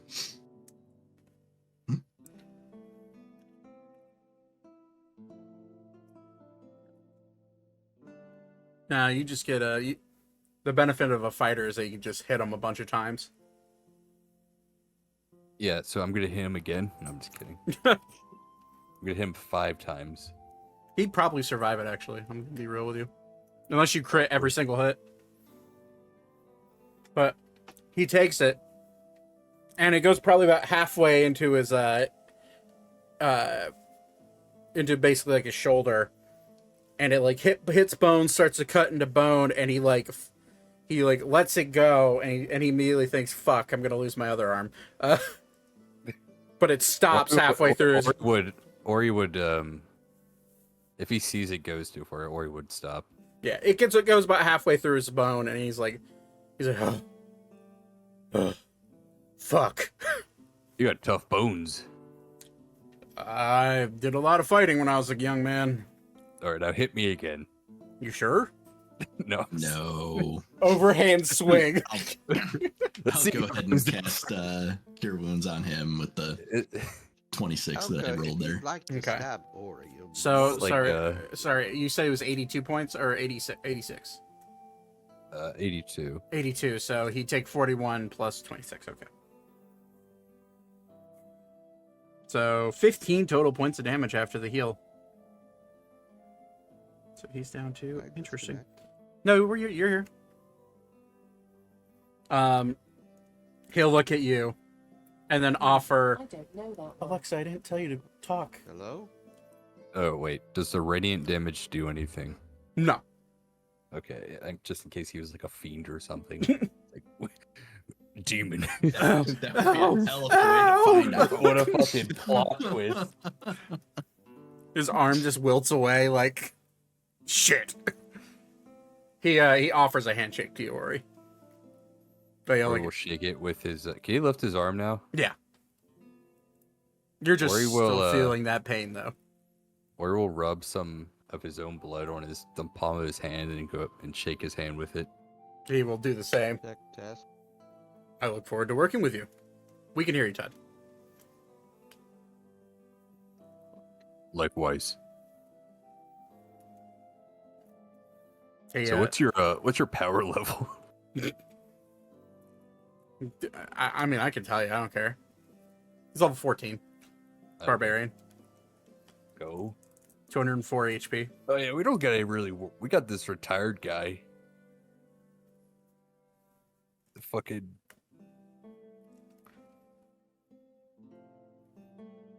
What can I say? Retired adventurers like to retire to the countryside. You find like a wizard or something now. We can form a whole new party in this. Don't do this to me. I have to make other characters.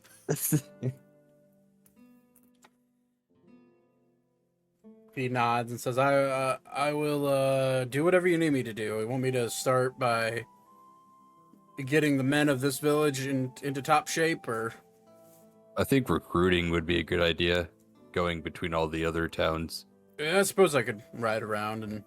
Then you could start training, and I'll stop by at some point.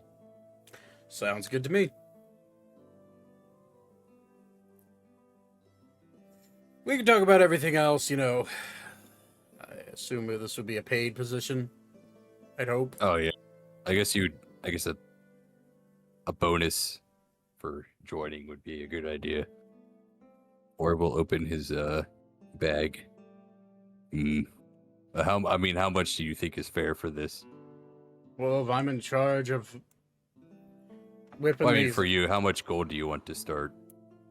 Will you be I assume you'll be providing the weapons eventually.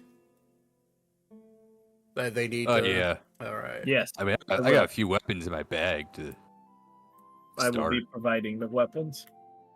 Very well. I'd say 30 gold would probably be a fair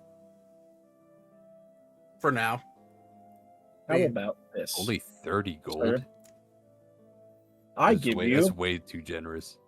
I give you 3,000 gold, and you acquire the weapons yourself. His eyes will go wide. Are you sure? You can keep part of it, but yes. Oh. He'll just nod his head yes. I will hand him 3,000 gold.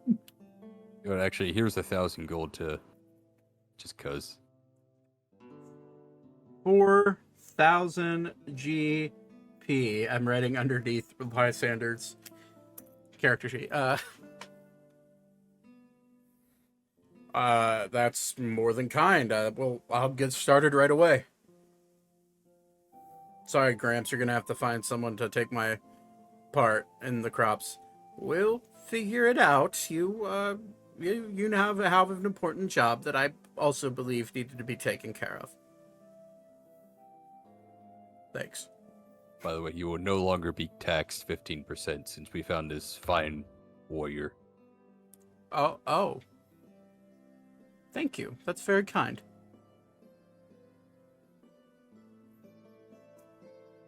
I think our main concern is, our second main concern, I don't know where our priorities are, is cheese. Oh, we can get you some here. Lysander, do you, oh, right, your shoulder's still kind of, oh, it's remarkably healed. Oh, Mr. Weaver, I didn't realize you had made it. Yes, this one has arrived. I see. Well, one moment, and he'll, like, run around the barn, and he will walk out with a crate of 12 bottles of milk. We have the milk. I don't know how to make cheese myself, but I'm sure you can find someone that does. Sounds like a plan. He'll hand you the crate of milk. Where you will Hello, taste test the milk. Tastes like milk. Can you all hear me? Pasteurized or 2%? Yep. 2%. This is almond milk. No, How do you milk a nut? 2% is not milk. No, it's just regular whole milk. It's straight from the cow. Straight from the tit of It's an good animal. milk. Sorry, I had a bit of a blackout there for a second. Somebody needs to figure out what that fucker gave me. We need to ask him next time we swing by. Do you still have the bottle? Or did you give it back to him? Last I know is I was trying to drink it because he was getting pissed that it was spilling, and then I was dead. You died? Does he still have the bottle? Probably. It was just a brown, like, handle. Brevo, can you figure out what was in here?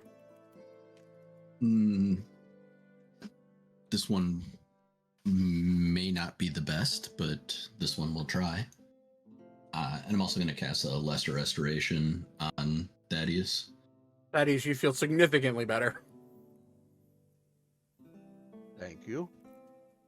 Of course. I And then I assume will... that I'm full. No, that means that you no longer have a hangover. Oh, okay. It would be a medicine check. Or an investigation check. Oh, well, medicine check works great. Medicine check would have been the one to do anyway, so... Very clearly in this bottle, there's a high concentrated alcohol substance.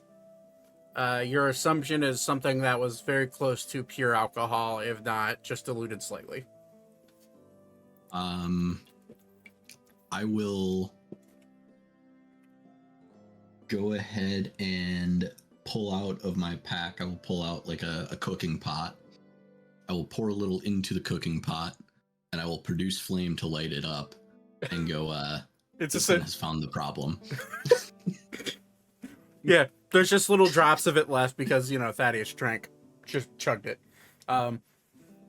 You pour it in there and it lights on fire. It's essentially cooking oil. That is something. We could weaponize this. It's kerosene, essentially. That's actually true. We could use it for protection. Or I just murder. would I hope mean, that yeah, whatever protection. he used to make that doesn't catch on fire. That is definitely a risk that whoever gave this to you is running, yes. Hint, hint, hint. No, this one is not dropping a hint. This one is saying explicitly that is something that that person needs to be concerned about. Yes, and I was dropping a hint. It would be horrible if that individual still was to light on fire. Hey, we Yes. could recruit him. Actually, he was a paladin, right? He's a drunkard. Oh, you must be talking about old man Mikey. Yeah. He seemed like a swell enough guy. Maybe he'd be able to be interested in joining the force. Wait, did one... Well, he fucking killed me. Oh, did you drink his special brew? He threw it at me. He shook You it did. up, threw it at me. You didn't die. You're being dramatic. I was dead. I saw my god. I don't think you actually died. Your god is dead, and I am the weapon. Jesus. That escalated quickly. Wow. Okay, I okay. I'm didn't gonna do bend that. over, stab me in the ass again. She'll do it. This one appears to have missed much. Yeah, oh my god. With Calypso of all. Oh my god. Alright. Well, this is fun. Alright. Well, now we get to get into Calypso lore if this is actually happening. Yes. Oh my god. Okay. Let me pull up Calypso's sheet. I didn't think you were going to do this today. Else for it. It's really funny. Hold on.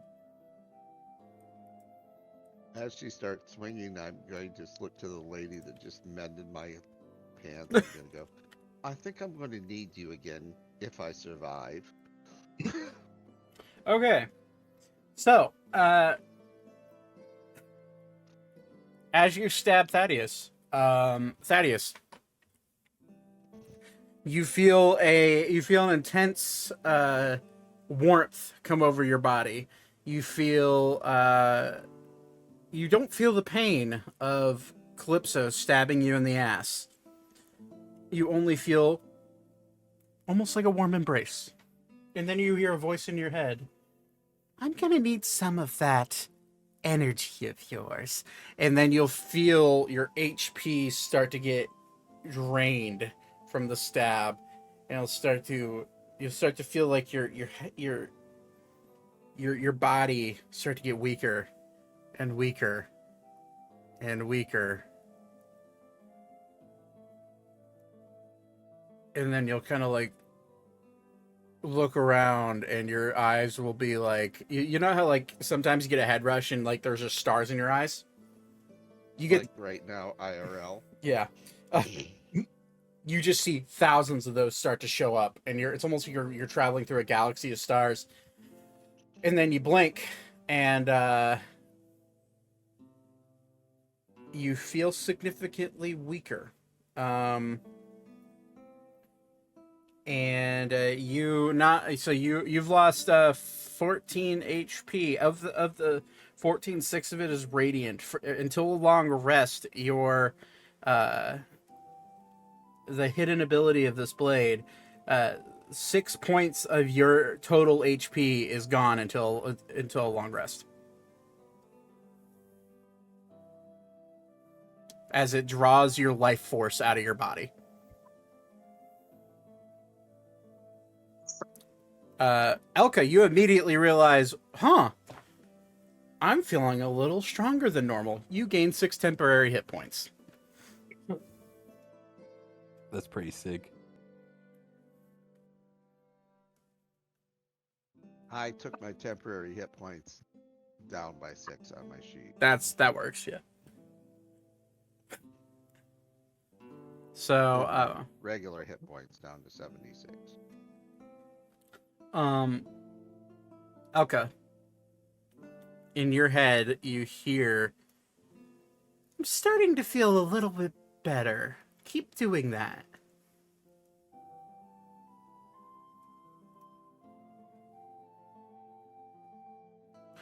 Oh, fuck. You gotta roll the hit again. Did you stab him again? Whoops! I closed my character sheet. Hang on. Yeah. Yeah, I'm just gonna stab him again. You don't mind being my guinea pig, right? My little personal pincushion. 16 just hits.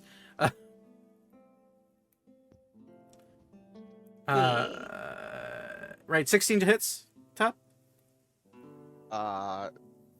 Yes, I have an armor class of 16. Yeah, so it meets it beats it. Yeah, so again, you feel your head go light. The warmth of Calypso stabbing into your body, and 5 more of your total HP goes away as you gain 5 more temporary hit points. Elka. Please stop stabbing our friend. I'm sorry, I'll stop. No. For the citizens of this town. Don't listen to him. Do it more. As Calypso whispers in your head. How many hit points did I lose? You lost 13 plus 5 more down from your total. Oh. Make sure I'm understanding correctly. Sorry. In terms of how much healing I might need to do down the road. So he's currently lost 27 HP. His total hit points are down by 11 right now. Okay, and that's until a long his rest. Next long rest. Okay. Or, well, yeah, you could if you wanted to roll another medicine check, you could probably gather how to heal that, but. I mean, I would assume greater restoration just in general, but yeah, that's. I'll let the out of character knowledge. Right? Yeah, so it can either be a long rest or a greater restoration, or a wish spell. Was this a puncture or a slice? A puncture. You got two more holes in your butt. Oh, and by the way, as you come out of kind of like the head high that you feel, the pain immediately rushes to your ass.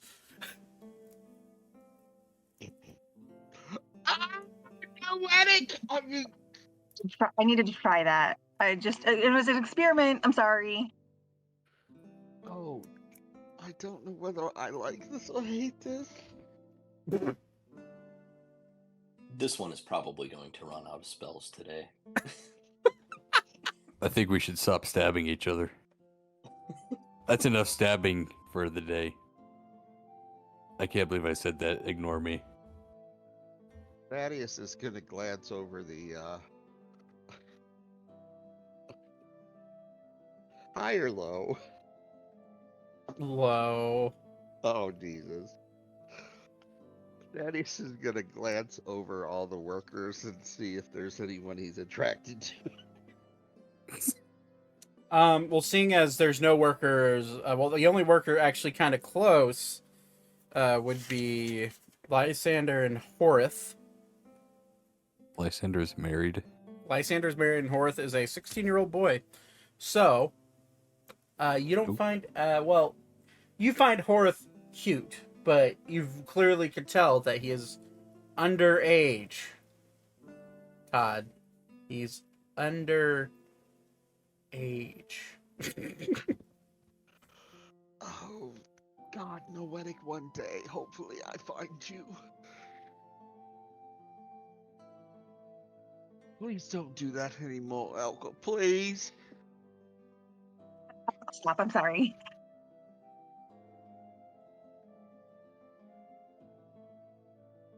So there's like 3 holes in his butt. Yes.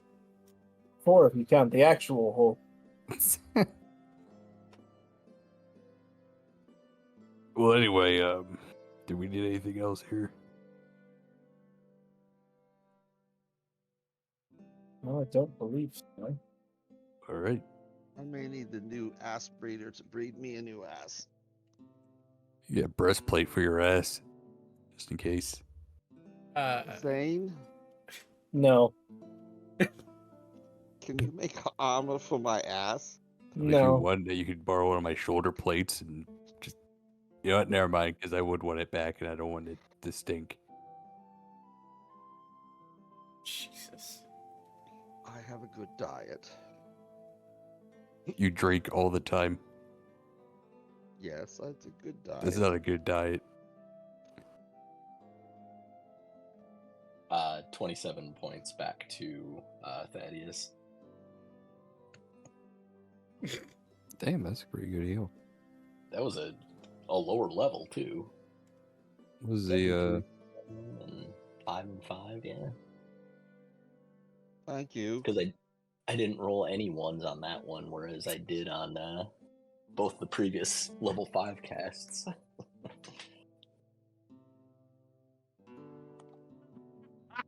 Did you read Corrigan's comment? Uh-huh. Yeah. Okay, so you guys are saying goodbye to Redwick and heading back to the keeper. Because it is starting to get, it's probably around 4 or 5 in the afternoon at this point. Maybe best head back there. Wow, I really feel like I've gotten my ass whipped today. I guess we can visit the other towns tomorrow. This one has a thought for tomorrow. This one would like to go see if we can find Dennis. Dennis is a long way away, my friend.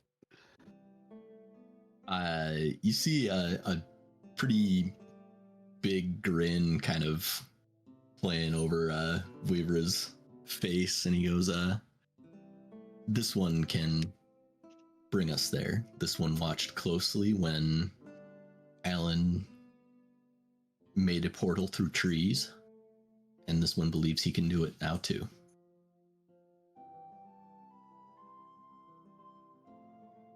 Yeah, as long as I am not stabbed by one of my friends. Elka. We're just gonna poke you with a javelin. Are you guys back on the wagon ride back home at this point? While you're talking? Yeah. Or okay. Yeah. I'm on for my hands and knees. I am not sitting. Is there a cushion here for Thaddeus? No. Or he looks over at the pillow next to him. Yeah, you're right.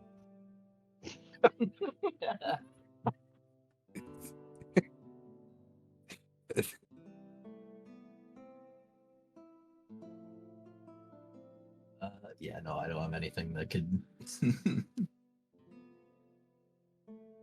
Zach, your look on your face was incredible. It's like, Yeah. We'll go with that, yeah. Is Thaddeus standing, or is he just kind of... he's That's kneeling right now. Yeah, he's... He looks he, like like, a half good squat? Catholic. He looks like a good Catholic boy. Oh my god.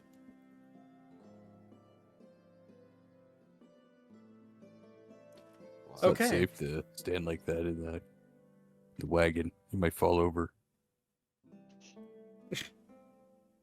I'm on my knees and my elbows. I'm fine.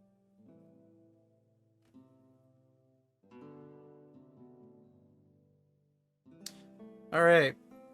if there's not anything else, after about an hour of making your way back to the keep, you pull up and you see Tree. 33 named the Hugger. Hugger, right? Yeah, Hugger. You see Hugger immediately start to become alive when it sees the wagons. Like, oh, welcome back. Hello.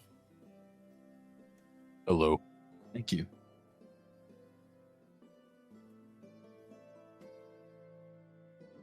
He digs himself back into the ground. Oh, were you saying something else?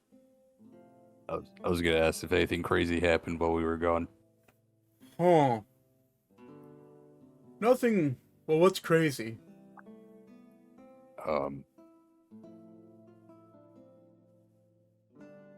Anything out of the ordinary? Oh, yeah, well, I did almost kill a messenger man. Oh, where is he now? Not here. Did he leave a message? I think he gave a note to,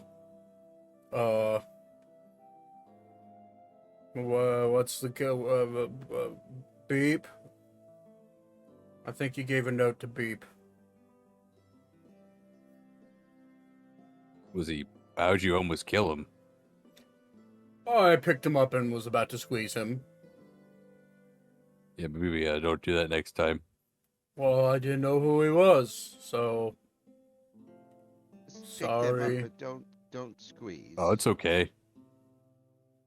Can you bark? He kind of you see his head, the eyes of the treebeard creature look down at his bark. He kind of starts picking at it. Yeah. Woof woof. We must protect him at all costs. What?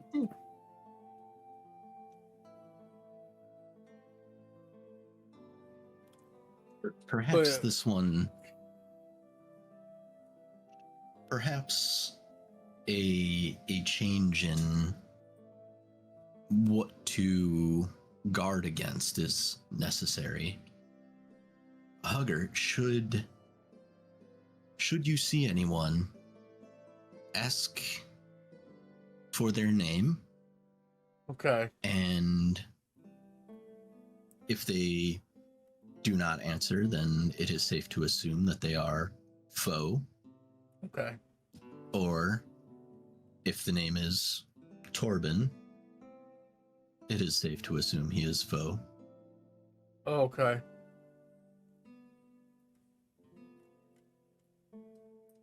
I'll look at everybody else. Is this one forgetting anything? You should probably ask what business he has here, or they have here.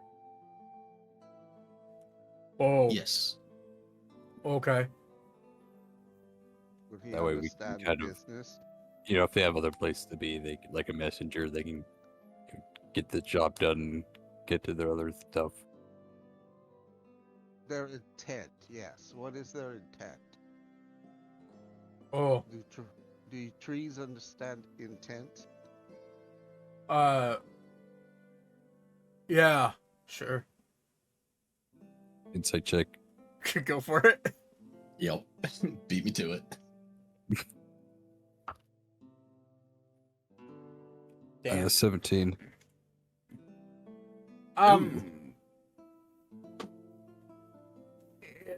He seems straightforward. He's a tree. Yep. You guys, there's a certain level of I have no idea what the fuck you're talking about in his voice, but also very bland, like very straightforward. Yeah, I got it. I think we need to discuss with Haga the difference between good and bad regarding intent. So, Hugger, Yeah. when someone comes by, just ask for their name and ask what business they have here, Okay. and then let someone know. Okay. You got it? Yeah. So what are you gonna ask them? What their name is. And why they're here. Yeah, okay, that works. Good job. I'm so proud of you. Thanks. Okay, Hugger, Yeah? I'm going to walk up next to you and pretend you don't know me. I don't get it. We're like practicing. Like Pretend pretend Thaddeus is like a stranger. Okay. Do. Oh, there's the front door of a keep. Gee, I wonder what's inside. Hey. What's your name? My name is David. Hi, David. What are you doing here? He side eyes Weaver. Like, am I doing this right? I'm gonna nod like a proud father. I am going to take things. I don't think that's allowed. And he's gonna like reach his arm and like go to like pummel you. Make a dexterity saving throw. or he gives a thumbs up. Oh shit. Nice. Yeah, you immediately dodge out of the way, anticipating that the tree's probably gonna react in that way. That was good. Oh, sorry, Mr. Thaddeus. Wait, aren't you David? Wait, No, I'm no, confused. You did the right thing. I was pretending, which means it wasn't real. I was acting as somebody bad. You recognized that, but I kind of knew that you might do that, and I'm pretty well qualified to get away from things. You did Should we good. set up a mailbox or something? What's a mailbox? Like a box for mail Oh, or letters. I don't know what What's mail is. Delivery? Yeah, you don't need to know that. It's fine. Yes, perhaps we can have a place for anyone who comes bearing a package or anything to leave it. Could hook it up to the tree. We should create a list of names of people allowed to enter the fort. Okay. Sure. I'll run inside, get a piece of parchment. Hugger, Yeah. would you like to pretend again? Sure. Okay. Do. Oh, look, it's the keep. And I think I know who lives there. Hey, what's your name? My name is Torbin. Smack. What? Make a dexterity saving throw. Yeah. Oh yeah, you get crushed, dude. Oh, man. Can Ori try to help? No. Okay. No. All right. Well, you asked for it. I did. 24. That you take 30 points of bludgeoning damage and you're knocked prone. Damn, this guy's fucking hell of a bodyguard. Holy shit. Okay. Oh. Hugger? Oh, sorry. Hugger? No. Good job. Maybe when we're That- practicing, you don't actually hit one of us. Oh. I instructed him to do that. Well, no one told. I'm sorry. No, it's okay. We should have No. told you. It's our fault. It's okay. Hugger? How many spell slots do you have left? I'm definitely running on the low side. Oh my god. Hugger, you did the right thing. I need to lay down. You've had a very rough day, that is. Does Thaddeus have any broken bones? Roll for broken bones. Yes, you have 2 broken ribs. But with the cure wounds, they are mended. It just hurts. It hurts really bad. Your body just is done. Bedtime is necessary. I need a massage.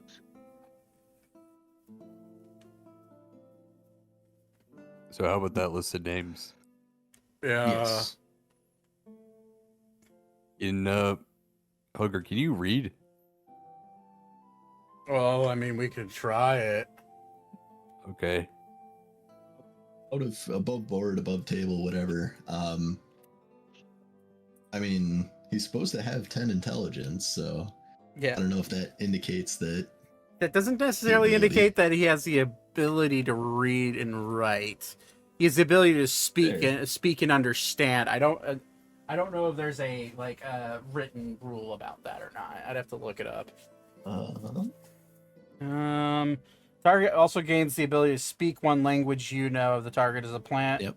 Okay. So, average intelligence be damned. This guy does not know how to read. Fair. So Vreva would know that. Yeah. Okay. Maybe a list isn't going to work. Perhaps not. I mean, maybe you just tell me who, and you show me who they are, and that might work. Okay, well, clearly all of us are allowed in the fort. Right, and Mr. Ander, right? He comes and talks to me a lot. He's a nice person. Yeah, Ander. Some guy named... Okay, I already forgot his name. The guy we literally just talked to. Lysander. Yeah. Why does that sound so familiar? He's a Pokemon villain. Oh, okay. Oh, Yeah. or I was gonna go with the Diablo route. That as well, yeah. Yeah, I think that's actually where I was remembering it. Okay. Yeah, he was the Gen 6 Pokemon villain, which is actually where I kind of roughly got his design off of. Lysander. He has a big red X. He's allowed in. Anyone bearing the seal of the king. Oh, okay. And does our deed have that on it to show him an example? Yeah, it actually does. Yeah, so I'll show it to him as an example. I mean, do we have okay. to let those guys in? They can just wait outside. Well, It's Do I private have a property. picture of my perhaps they father? are not. No, hang on. Perhaps they are not allowed in, but they should not be smashed. Yeah, don't smash those guys up. That'd get us in trouble. Okay. You could smash anyone else, though. Understood. I don't... An orc with 2 heads? No. Oh, what? Well, don't smash them, but they're not allowed in. I don't really see why they would. Just let us know if anyone comes by. Just let someone know. I can do that. Maybe like a message, maybe like a carrier pigeon or something. Perhaps Or like a horn. a sending stone. Well, that'd work. I forgot about those. Need a cell phone. Yeah. Need radios. Get him an earpiece. I'm assuming Zane cannot make one of the ridiculously powerful ones that we got from somebody No. that's like He can do the 3 or 4 times. Yeah, he can do the one message a day type of sending stone. This one will see about going and procuring a set of sending stones that have multiple uses. That's fair. Maybe we should have someone inside to relay this kind of thing. So someone's inside the fort can go up to whoever if they're expecting someone. Yes, And Read it then up. the tree hugger could communicate with that individual, and that individual could communicate to the standing stones to us. We should get someone in the fort that knows how to read. So we can make a What about list. that young man that was from the village? Horticulture or something like that.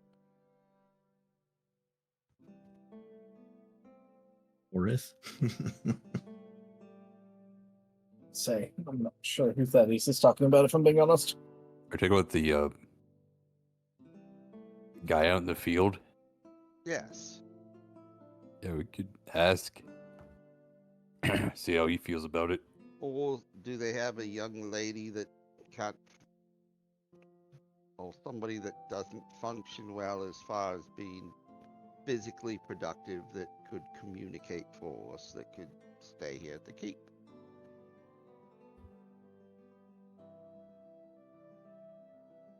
Perhaps when we go to towns, we can ask if anybody is interested in that position.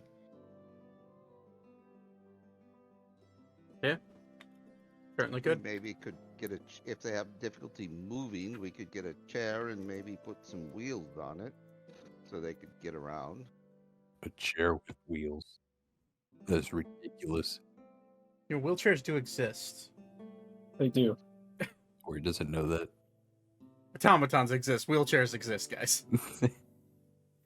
Metal men? What? You've seen them. Actually, That Zane, is crazy. could you build an automaton that would understand? No. That was a quick That was answer. that was a bit aggressive. Yes. I don't feel like severing another part of my soul. Thank you. Maybe I we did. should have you talk to the tree. I think we should get guards that can patrol the fort. I think that'd be a good idea. I thought you had me. Well, I mean, like the blind spots. Do I you see can around the whole fort? I can see everywhere. My roots spread all the way underneath your house.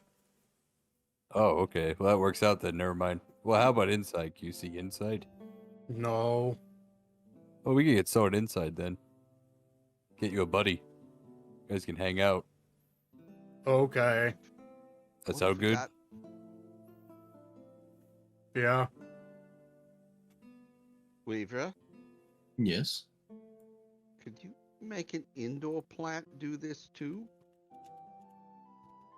This one would need to acquire another spell component, but yes. We could have a gotta plant army.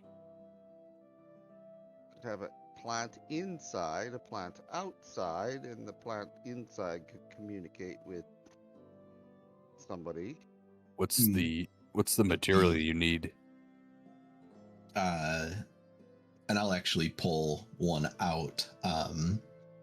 Rabbit ear? This one requires an agate. What if we did that to the whole forest? We're surrounded by trees. That would be Ain't no one getting in. a significant amount of gold. Oh, once we get things going, maybe it won't be too hard.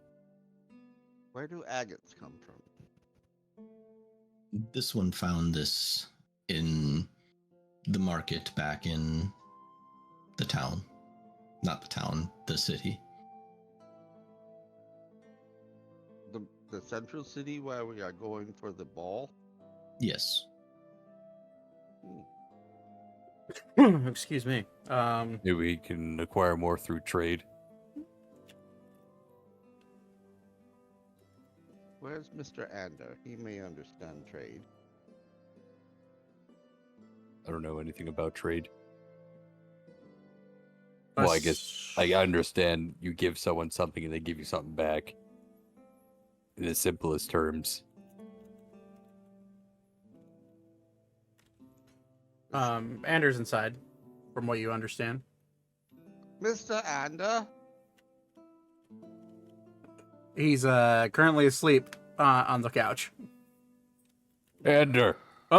Yeah. Come out here for a second. Please. Why would we not go in? Well, you don't like fresh air? This one prefers being outdoors, but if one has a home, why would one not use it? Well, this whole place is our home. This is true. I mean, we can go inside. Which is I guess way we've been too much. outdoors all day, so kick back and relax. Yeah, come in here and enjoy it. It's really comfy in here. Do we have air conditioning? No. We have, Hey, Zane, can you get an AC unit in here? Put it in one of the windows. do we have internet? Christ. Is there actually some way we could cool the fort down? Magic. You could use it with magic. There's ways to do it. It's just, and you happen to have a relatively high level artificer.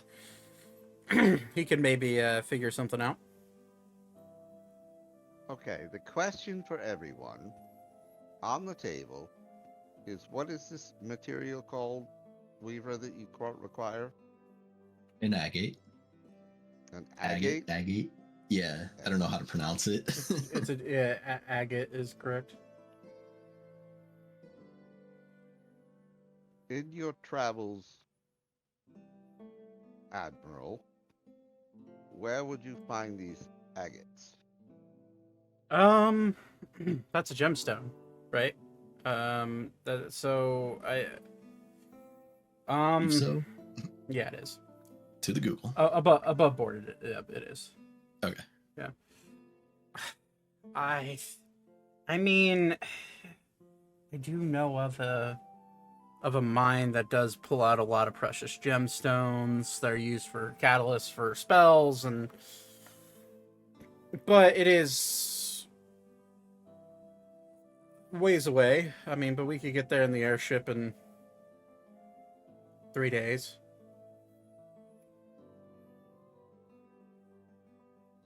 So maybe after the ball, we travel and get some agates. Perhaps. Sure. This one. We can go there. I'm sure everything will be fine. I'm just gonna stop mid-word and turn to Ander and go, this one does not need to insight. This one does not need his insight to know that you have a story regarding this. Okay, I happen to know the person that owns the mine, and they don't like me. I maybe, sorta, kinda stole a diamond from there that was worth 15,000 platinum. So Weaver doesn't show surprise, but he actually like raises an eyebrow at that.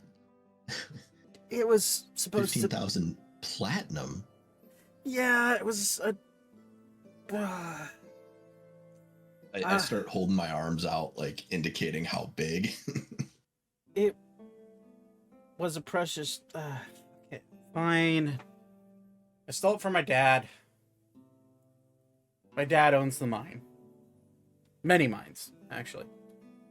And the gem was gonna be sent to Valencia to be placed in the king's crown, and then the king died. So the queen requested that the gem be brought to her, and when I had heard about it, and since I had a relationship with the queen before she was married, I went to my dad's mine in the Razor Islands and to kind of plucked it out from underneath them and took it to her, and she paid me for it. Not 15,000 platinum. It's worth that. And to answer your gestures, it's about the size of an apple. It was going to be put on the top of the king's crown. I have my arms spread about as wide as I can, and I just kind of immediately bring it back down to apple size.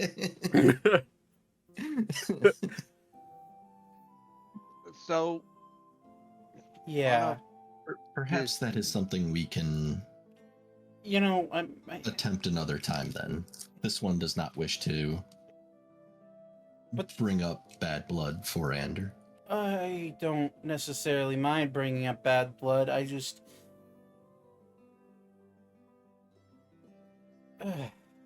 Okay. I guess we're being honest here. Honesty hour, and you guys have been good to me, and... My dad you're is... an admiral. My dad's powerful. Very powerful. Used to be a pirate.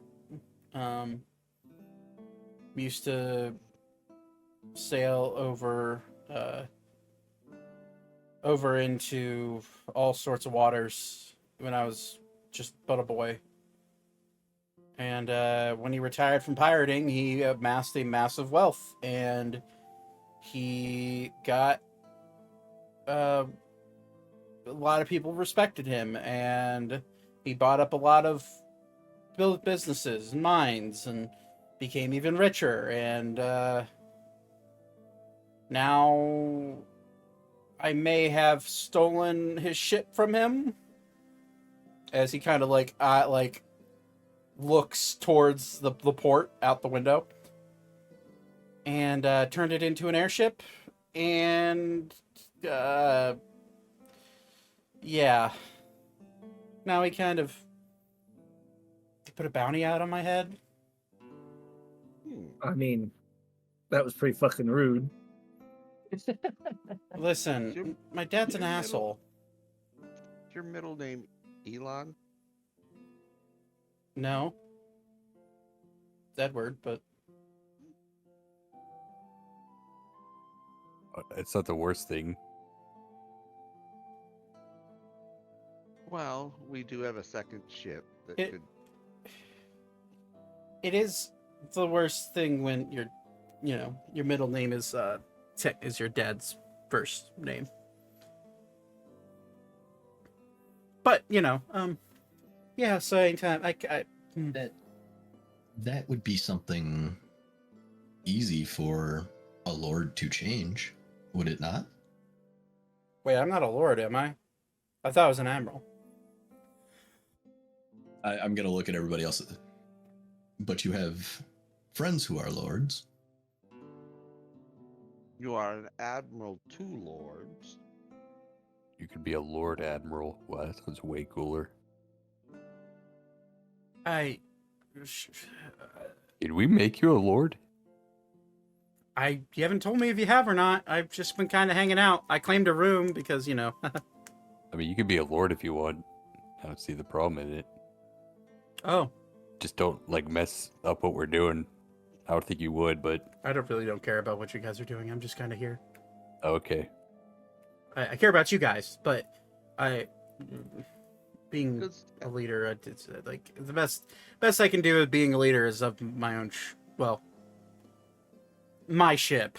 I guess the cat's out of the bag. It was my dad's ship. It was his pride and joy, and I was an angry teenager, and I kind of left home stealing his prized flagship. Yeah, that's why I can't go back to the Razor Shell Islands. Oh, this sounds familiar. We should go back there anyway. Yeah, okay. I suppose I should face this once in my life. That would be really funny if we did. We could take my ship, and you could just pretend to be crew, and... Yeah, I guess we also have to deal with the rest of the Razor Kings. And their crews, and their wealth, and... Wait. Never mind. Actually... No. Yeah, Let me make this very clear, sir. Please do never, ever use the word never mind. Please be 100% truthful with us, whether we may like it or not. I you know, I there was you all referenced a spell you cast back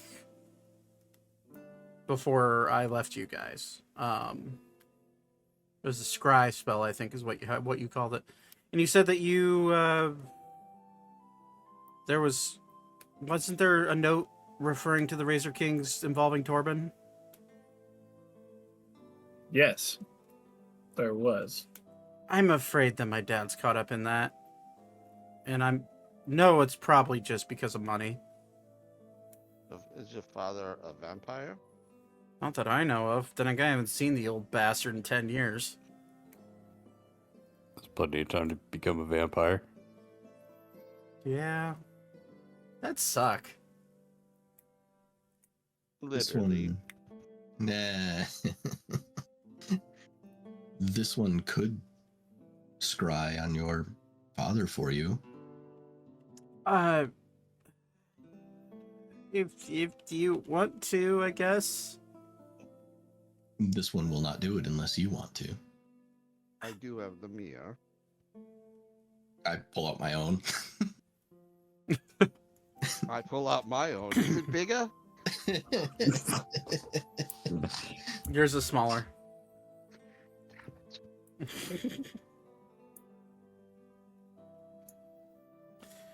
I suppose it wouldn't hurt to see what dear old dad is doing. Although I guess I'm not technically going to be seeing him. You're going to be seeing Weaver, him. do we have... I know when my scry was done, I believe several people were able to view it with me. You would know This that one that does was... not have that. Yeah, this one does not have that capability, unfortunately. You would know, you've asked this before, you would know that you need a scry room, which is a very special room that the closest one you know of is in Ammriel, and that's forever away. The one in the capital area. You have no idea. Who would we ask? You have a few people that you could ask there. Well, we are going to the ball. We could ask them if they have a scry room available. Perhaps that would be the time to do it. And if it does not require any additional training, this one can go and provide the spell. Sure. Again, this one does not wish to do that if you do not want to see. No, I guess it wouldn't hurt to see what he's up to. Is he telling? Can I tell if he's telling the truth there? He seems relatively hesitant. Not for the sake of being not for the sake of like any distrust with you guys or or anything along those lines. You pick up that there's probably a lot more to it than just him stealing a ship and a diamond. Yeah. Basically, I'm trying to determine if he is like actively trying to if he wants to or not, and if like I'm trying to gauge how much he's actually into it and how much he's just kind of saying like, yeah, let's go do that. If everybody else is going to do that, I'm not going to say no if everybody else wants to. There's a level of uncomfortability with it, and your insight, I mean, you're a fairly insightful person, and he's where the man that is normally very good at persuading people and deceiving people when he needs to. Anders being kind of an open book right now, or on that one. And he is there's a level of like uncomfortability with the idea of with the idea of seeing what his dad's up to, because he's afraid of what he's going to see. He's afraid that there's a lot of layers to it, but the one thing that you keep picking up on is almost like a FOMO feeling, like a fear of missing out, like a, well, did I make the right decisions? If I see my dad and he's enjoying his life and like he's, you know, he's moved on and me not being in his life hasn't affected him, how is that going to affect me? There's a lot of like weird little intricate thought process that's going through his head. And for the first time, I'd say for Ander, and for honestly everybody with their passive insight, you could kind of just tell he's being an open book, and it's kind of it's unsettling for a lot of people because you've never seen Ander fully open up. But then I'm like staring into him, like unblinking, like, and it's fine. No, this one can tell that you do not wish to see. And this one will not do that to you. I appreciate your concern, and how about we make that decision when we get there? If this one finds that acceptable. If there is one of those fancy scribe room things, then it wouldn't hurt seeing it. And honestly, I would love it if my brother Alex tagged along for that as well. Of course. He has a better relationship with my family than I do, and in fact I don't think they know he's with me.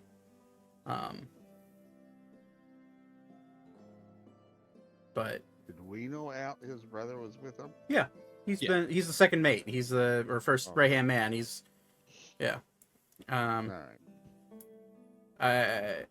he, as you know, he kind of stays quiet, and I found him by chance when he was at his university, and he decided to come with me because he missed me, I guess. But he's been back home before, and he's giving me updates on them, and I just... I certainly understand the difficult relationship with a family and a father. Yeah, he's bit of an asshole, honestly. He not involved with Torbin. I don't even know if he is. You know, there are multiple leaders in that area that could have been involved. And you know, they don't tend to work together all that much. But I mean, I'm okay. I'm okay with going back there if we need to. Well, should it become necessary, then we shall do so. Until then, this one does not think it is necessary to awaken the entire forest. And I'll pick up the agate that's on the table. This is intended for Dennis, who this one is hoping to try to rescue tomorrow and return the next day. Okay. What? We rescue Dennis? This one wishes to try. I am all in for Ori's sake. So, as all of you are having this conversation, Beep walks up and just kind of throws a letter down on the ground, or not on the ground, but on the table, and just kind of looks around at all of you and says, "I do believe we have our invitation to this ball." And it says right in bold letters in cursive, "Official invitation. Dear Rat Bastards and Company, you are formally requested to attend the Unity Ball held at the Grand Ballroom in the capital city of Artemis. Please wear appropriate attire. please wear appropriate attire. Consult with Leon or Rosalor for what that may be or what that may entail. Signed, King Xavier Sirius. You would know that the balls in at the end of this day would be not tomorrow, but the day after. I believe we should hold off on getting Dennis until after the ball. I would agree with that. Considering this one can only transport via plants once per day, yes, this one would agree as well. Should we get new clothes? This one has formal clothes. I have formal clothes, thanks to my friend's family. I gotta wear a nice hat.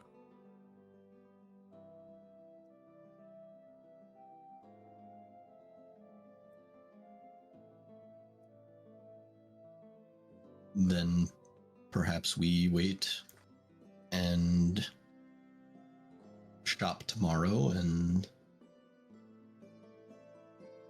go to the ball, and the following day we return for Dennis.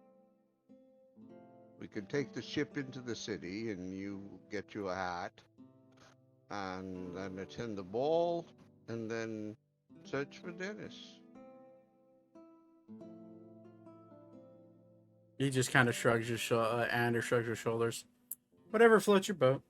You know, the lily is yours to use for the next few days. I'll be around.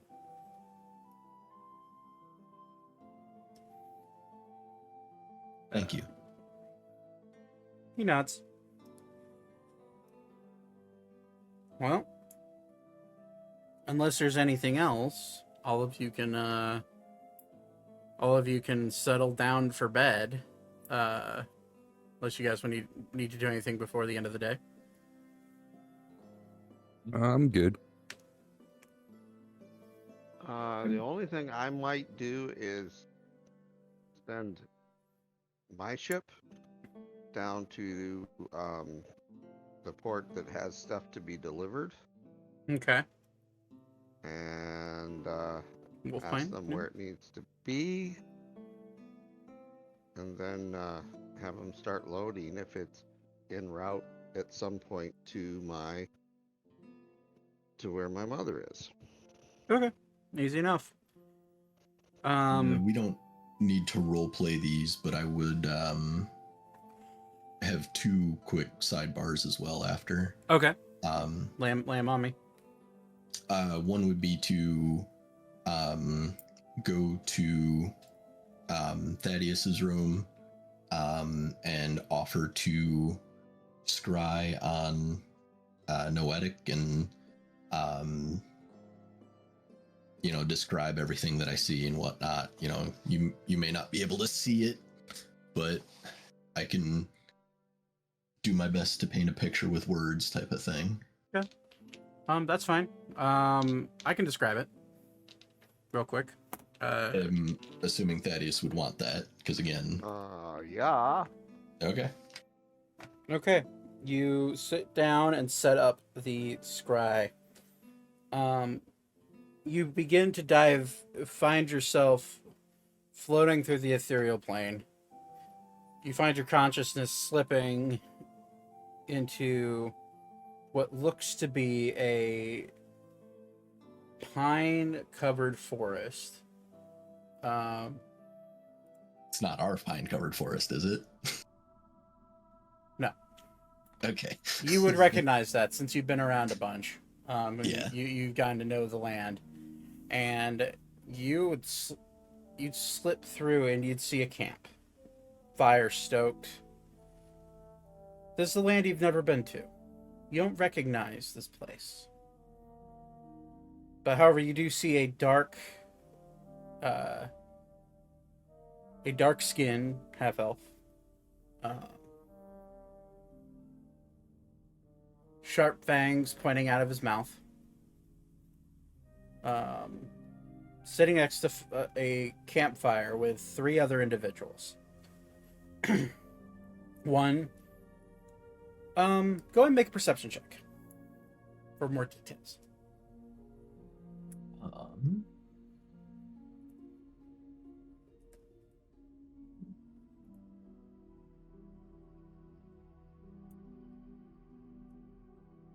17, not too terrible.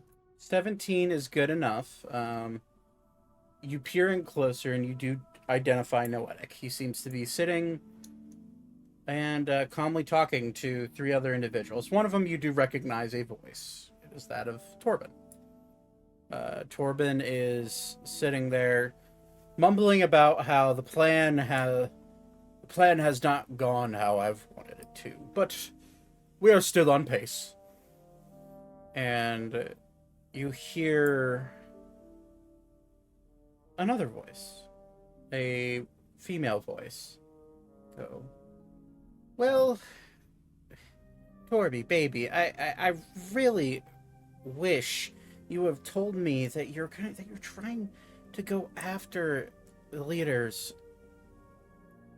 of Valencia. I mean, that is my territory, and I could have done much better.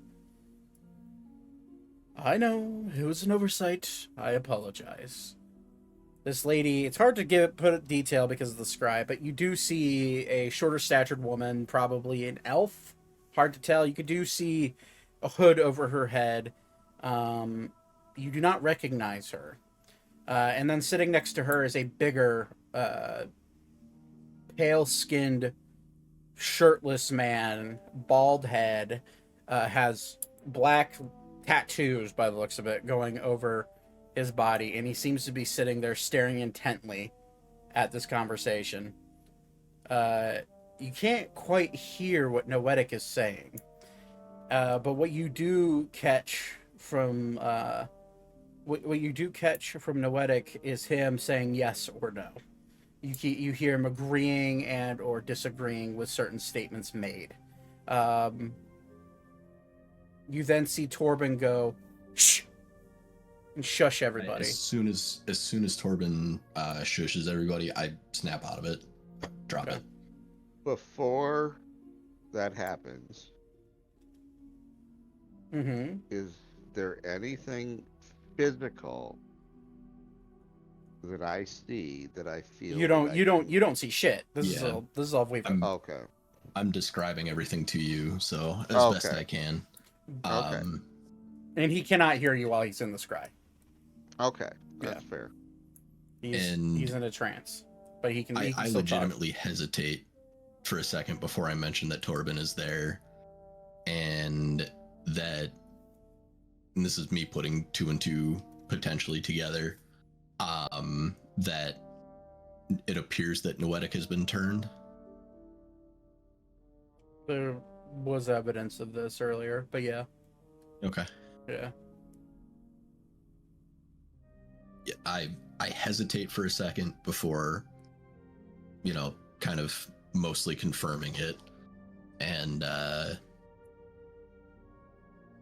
but I still say it for Thaddeus' sake. As you drop it, you notice that there is another figure in the background as you're pulling yourself out of it, and you see someone against a tree. You cannot tell if they're bound or not, but their arms are definitely behind their back. And you do catch a feathered outline.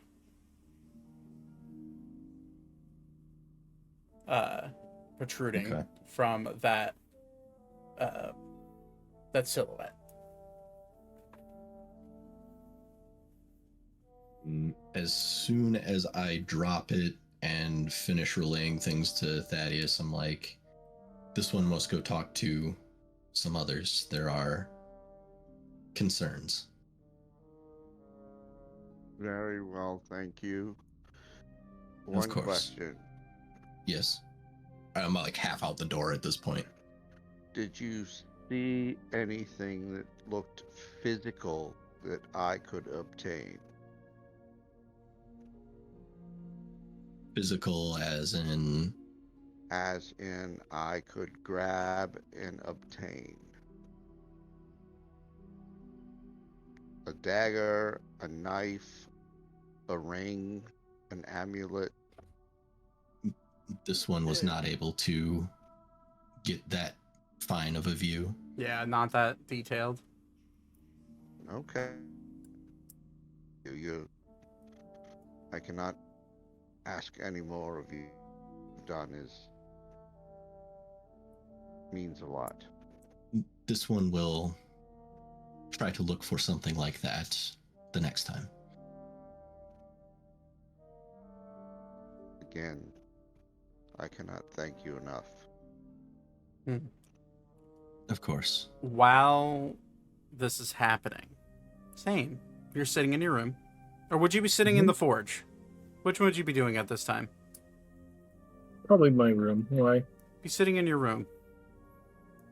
You feel a voice coming out of one of your jacket pockets. It's a sending stone. You recognize the voice. You hear a muffled Zane? Zane. Yes, hello. Damn it. You would recognize that this sending stone is from your dad. Son, we have a bit of a problem. Well,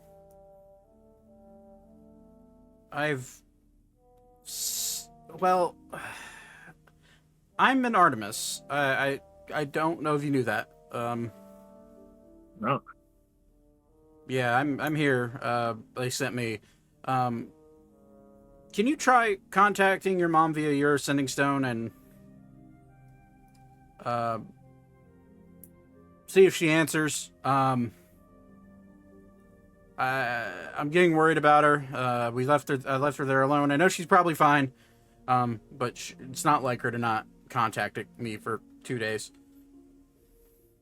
I sure can try. Okay. No guarantees. Are you in Sylvania, or where are you? Well, I'm the proud owner of a fort now, apparently. I'm sorry, what? Lord Zane knows about the best way to put it. Okay. Right. Gotcha. We'll talk about that later. Can you try getting a hold of your mom? Yeah, I will give her a shot here. The memento. Yeah, I will try to send. What is your message? Mom, if you're there, Dad's worried about you. You hear rapid rustling and immediately hear, Zane! What? Honey, what? Oh my god, I forgot they had this on me. Your dad's right to be worried about me.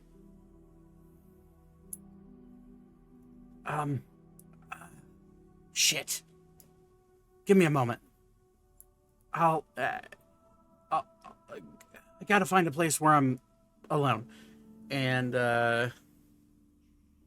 at this point, this is where Vivra, you walk down the stairs, and you hear a voice coming other than Zane's out of his room. Okay, so between knowing Mrs. Rona's voice as well as hearing it there, that wasn't the other figure. No. The female voice in the Torbin camp, was it? No. Okay. Then I'm walking in and go, Zane, this one potentially has bad news. Yes. This one was scrying on Noetic for Thaddeus, and as this one was dropping the spell, this one saw someone who perhaps could have been Archer. This one was unable to know for sure, but this one suspects. Now that is curious. I wouldn't expect Archer to lay his head with somebody he unleashed. He I'm seemed curious, though. he seemed, again, this one could not tell for sure, but there is a chance that he was captured. Well, that's fair. This one does not know what to do with that information, but Y- this one knows that Archer is important to you. Indeed. You remember a note given to you by Raoul and Ron from Archer and from Elkis, stating that they're hot on the trail of Torbin. Definitely could have been captured.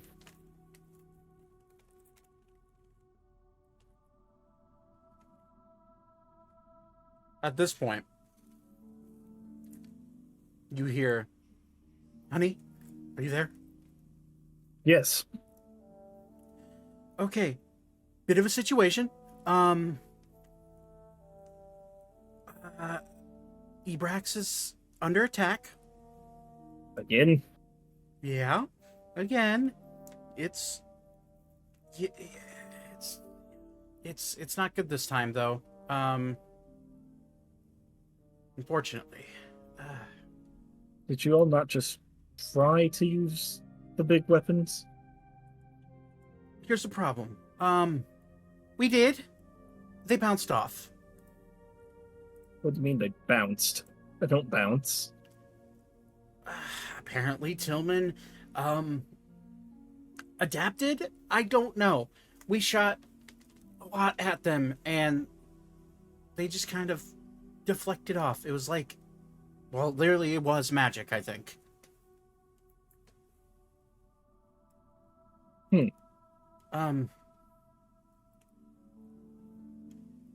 Problem is that they've made it December. They're outside the city.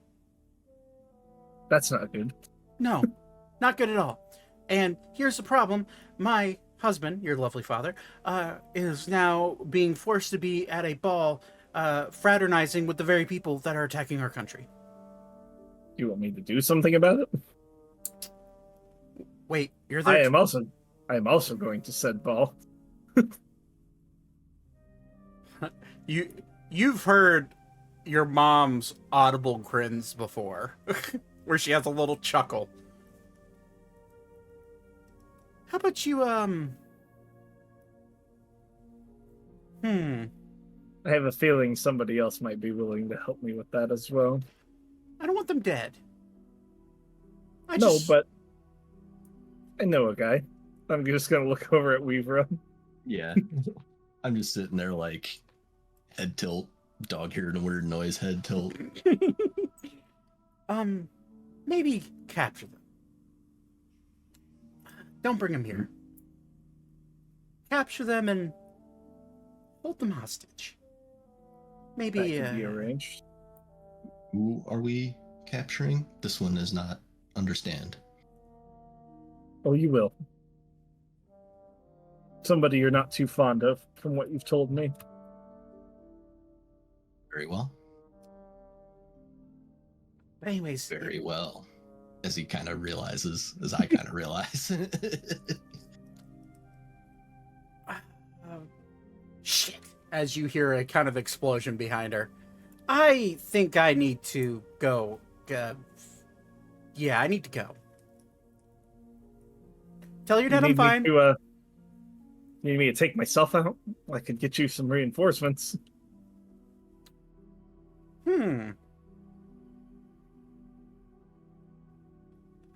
No, we'll be fine.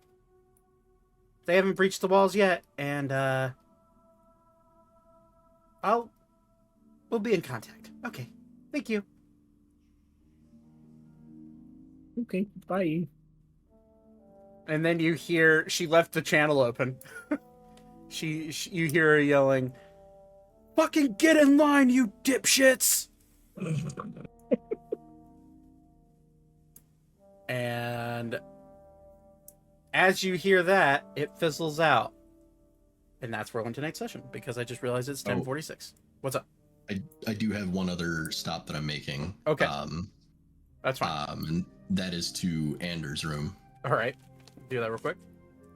Then I'll knock. Yeah. Ander, this one wishes to speak with you privately. Come on in and close the door. Hope you don't mind me being shirtless. Come in, close the door. It's Weaver. He doesn't give a shit. Yeah.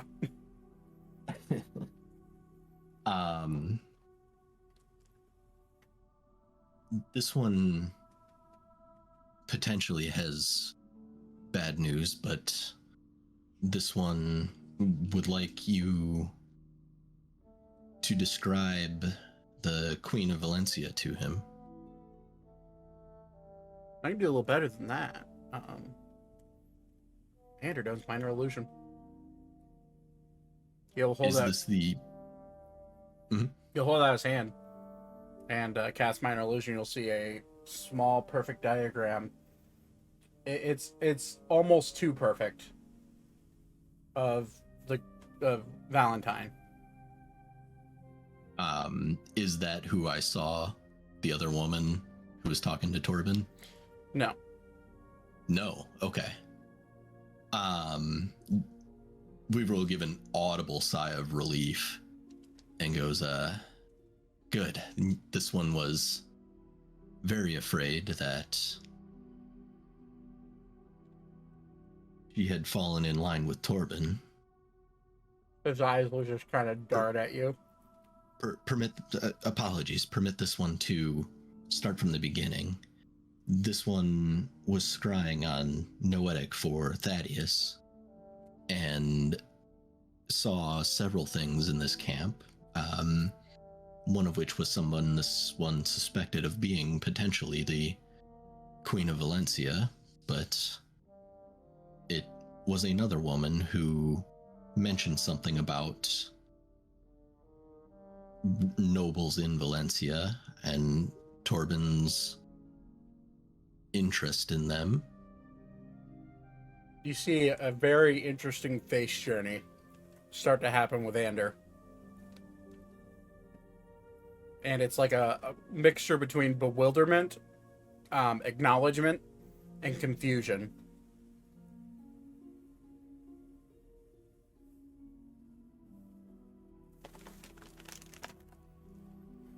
Perhaps if you have a way of contacting her, perhaps a warning may be in order. Yeah, fuck it.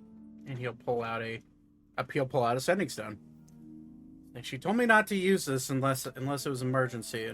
But I feel like this information's probably in an emergency. Fuck it.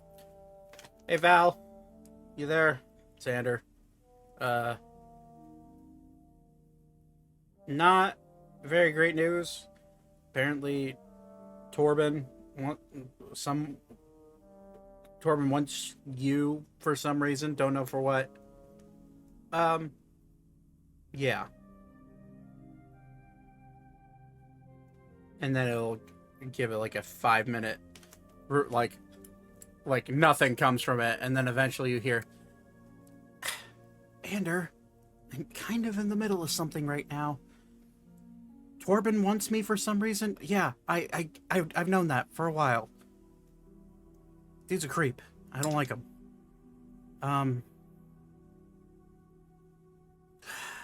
He has help. I guess I'll keep an eye out. And then you'll hear, and then Ander will like say through it, according to my friend here, he has help. And they may still be coming for you. So, do you want me to be there? No. Although it'd be nice to see you again. I know you're busy, so don't worry about me. I'll be fine. I have my means. You know that. I know. Be safe. I'll contact you if I hear anything else. And then you'll hear her say, okay. Love you. And then she'll hang up. This one apologizes for the intrusion. You're fine. Haven't heard her voice in like a year or so. It's kind of nice. Just nod at that and start to walk off unless he has something to say. Nope. Yep. Cool. Then that's it for me. Okay. With that, we'll go and end it because I know Nate has a one shot here in 9 minutes. Oh. So. Yeah. So we'll go and end it there. We won't be playing next week because Memorial Day weekend. I'm just not going to be here. So next session will be June 2nd. So we'll get into this ball, into the meat and potatoes of the next arc, starting beginning of June. So thanks for playing, guys. Yeah. So, Good session. alrighty. Session. Thank you. I'll be right back. All right, everyone. That's where we're going to end it tonight. Thank you for watching. I appreciate every single one of you. Corgan, you're the man. Thank you for always being here. We'll be back, like I said, June 2nd. And we'll hopefully be back to a normal schedule after that, but we'll see. Again, thank you for watching. I know this one was a bit of a very RP heavy, kind of goofy session. The last few have been that way. But we're going to be getting into some interesting stuff soon. So I'm excited, and we'll see where these threads take them. So excited to see where that goes. And for now, have a wonderful rest of your week, and I'll see you guys in June. Have a wonderful night. Peace out.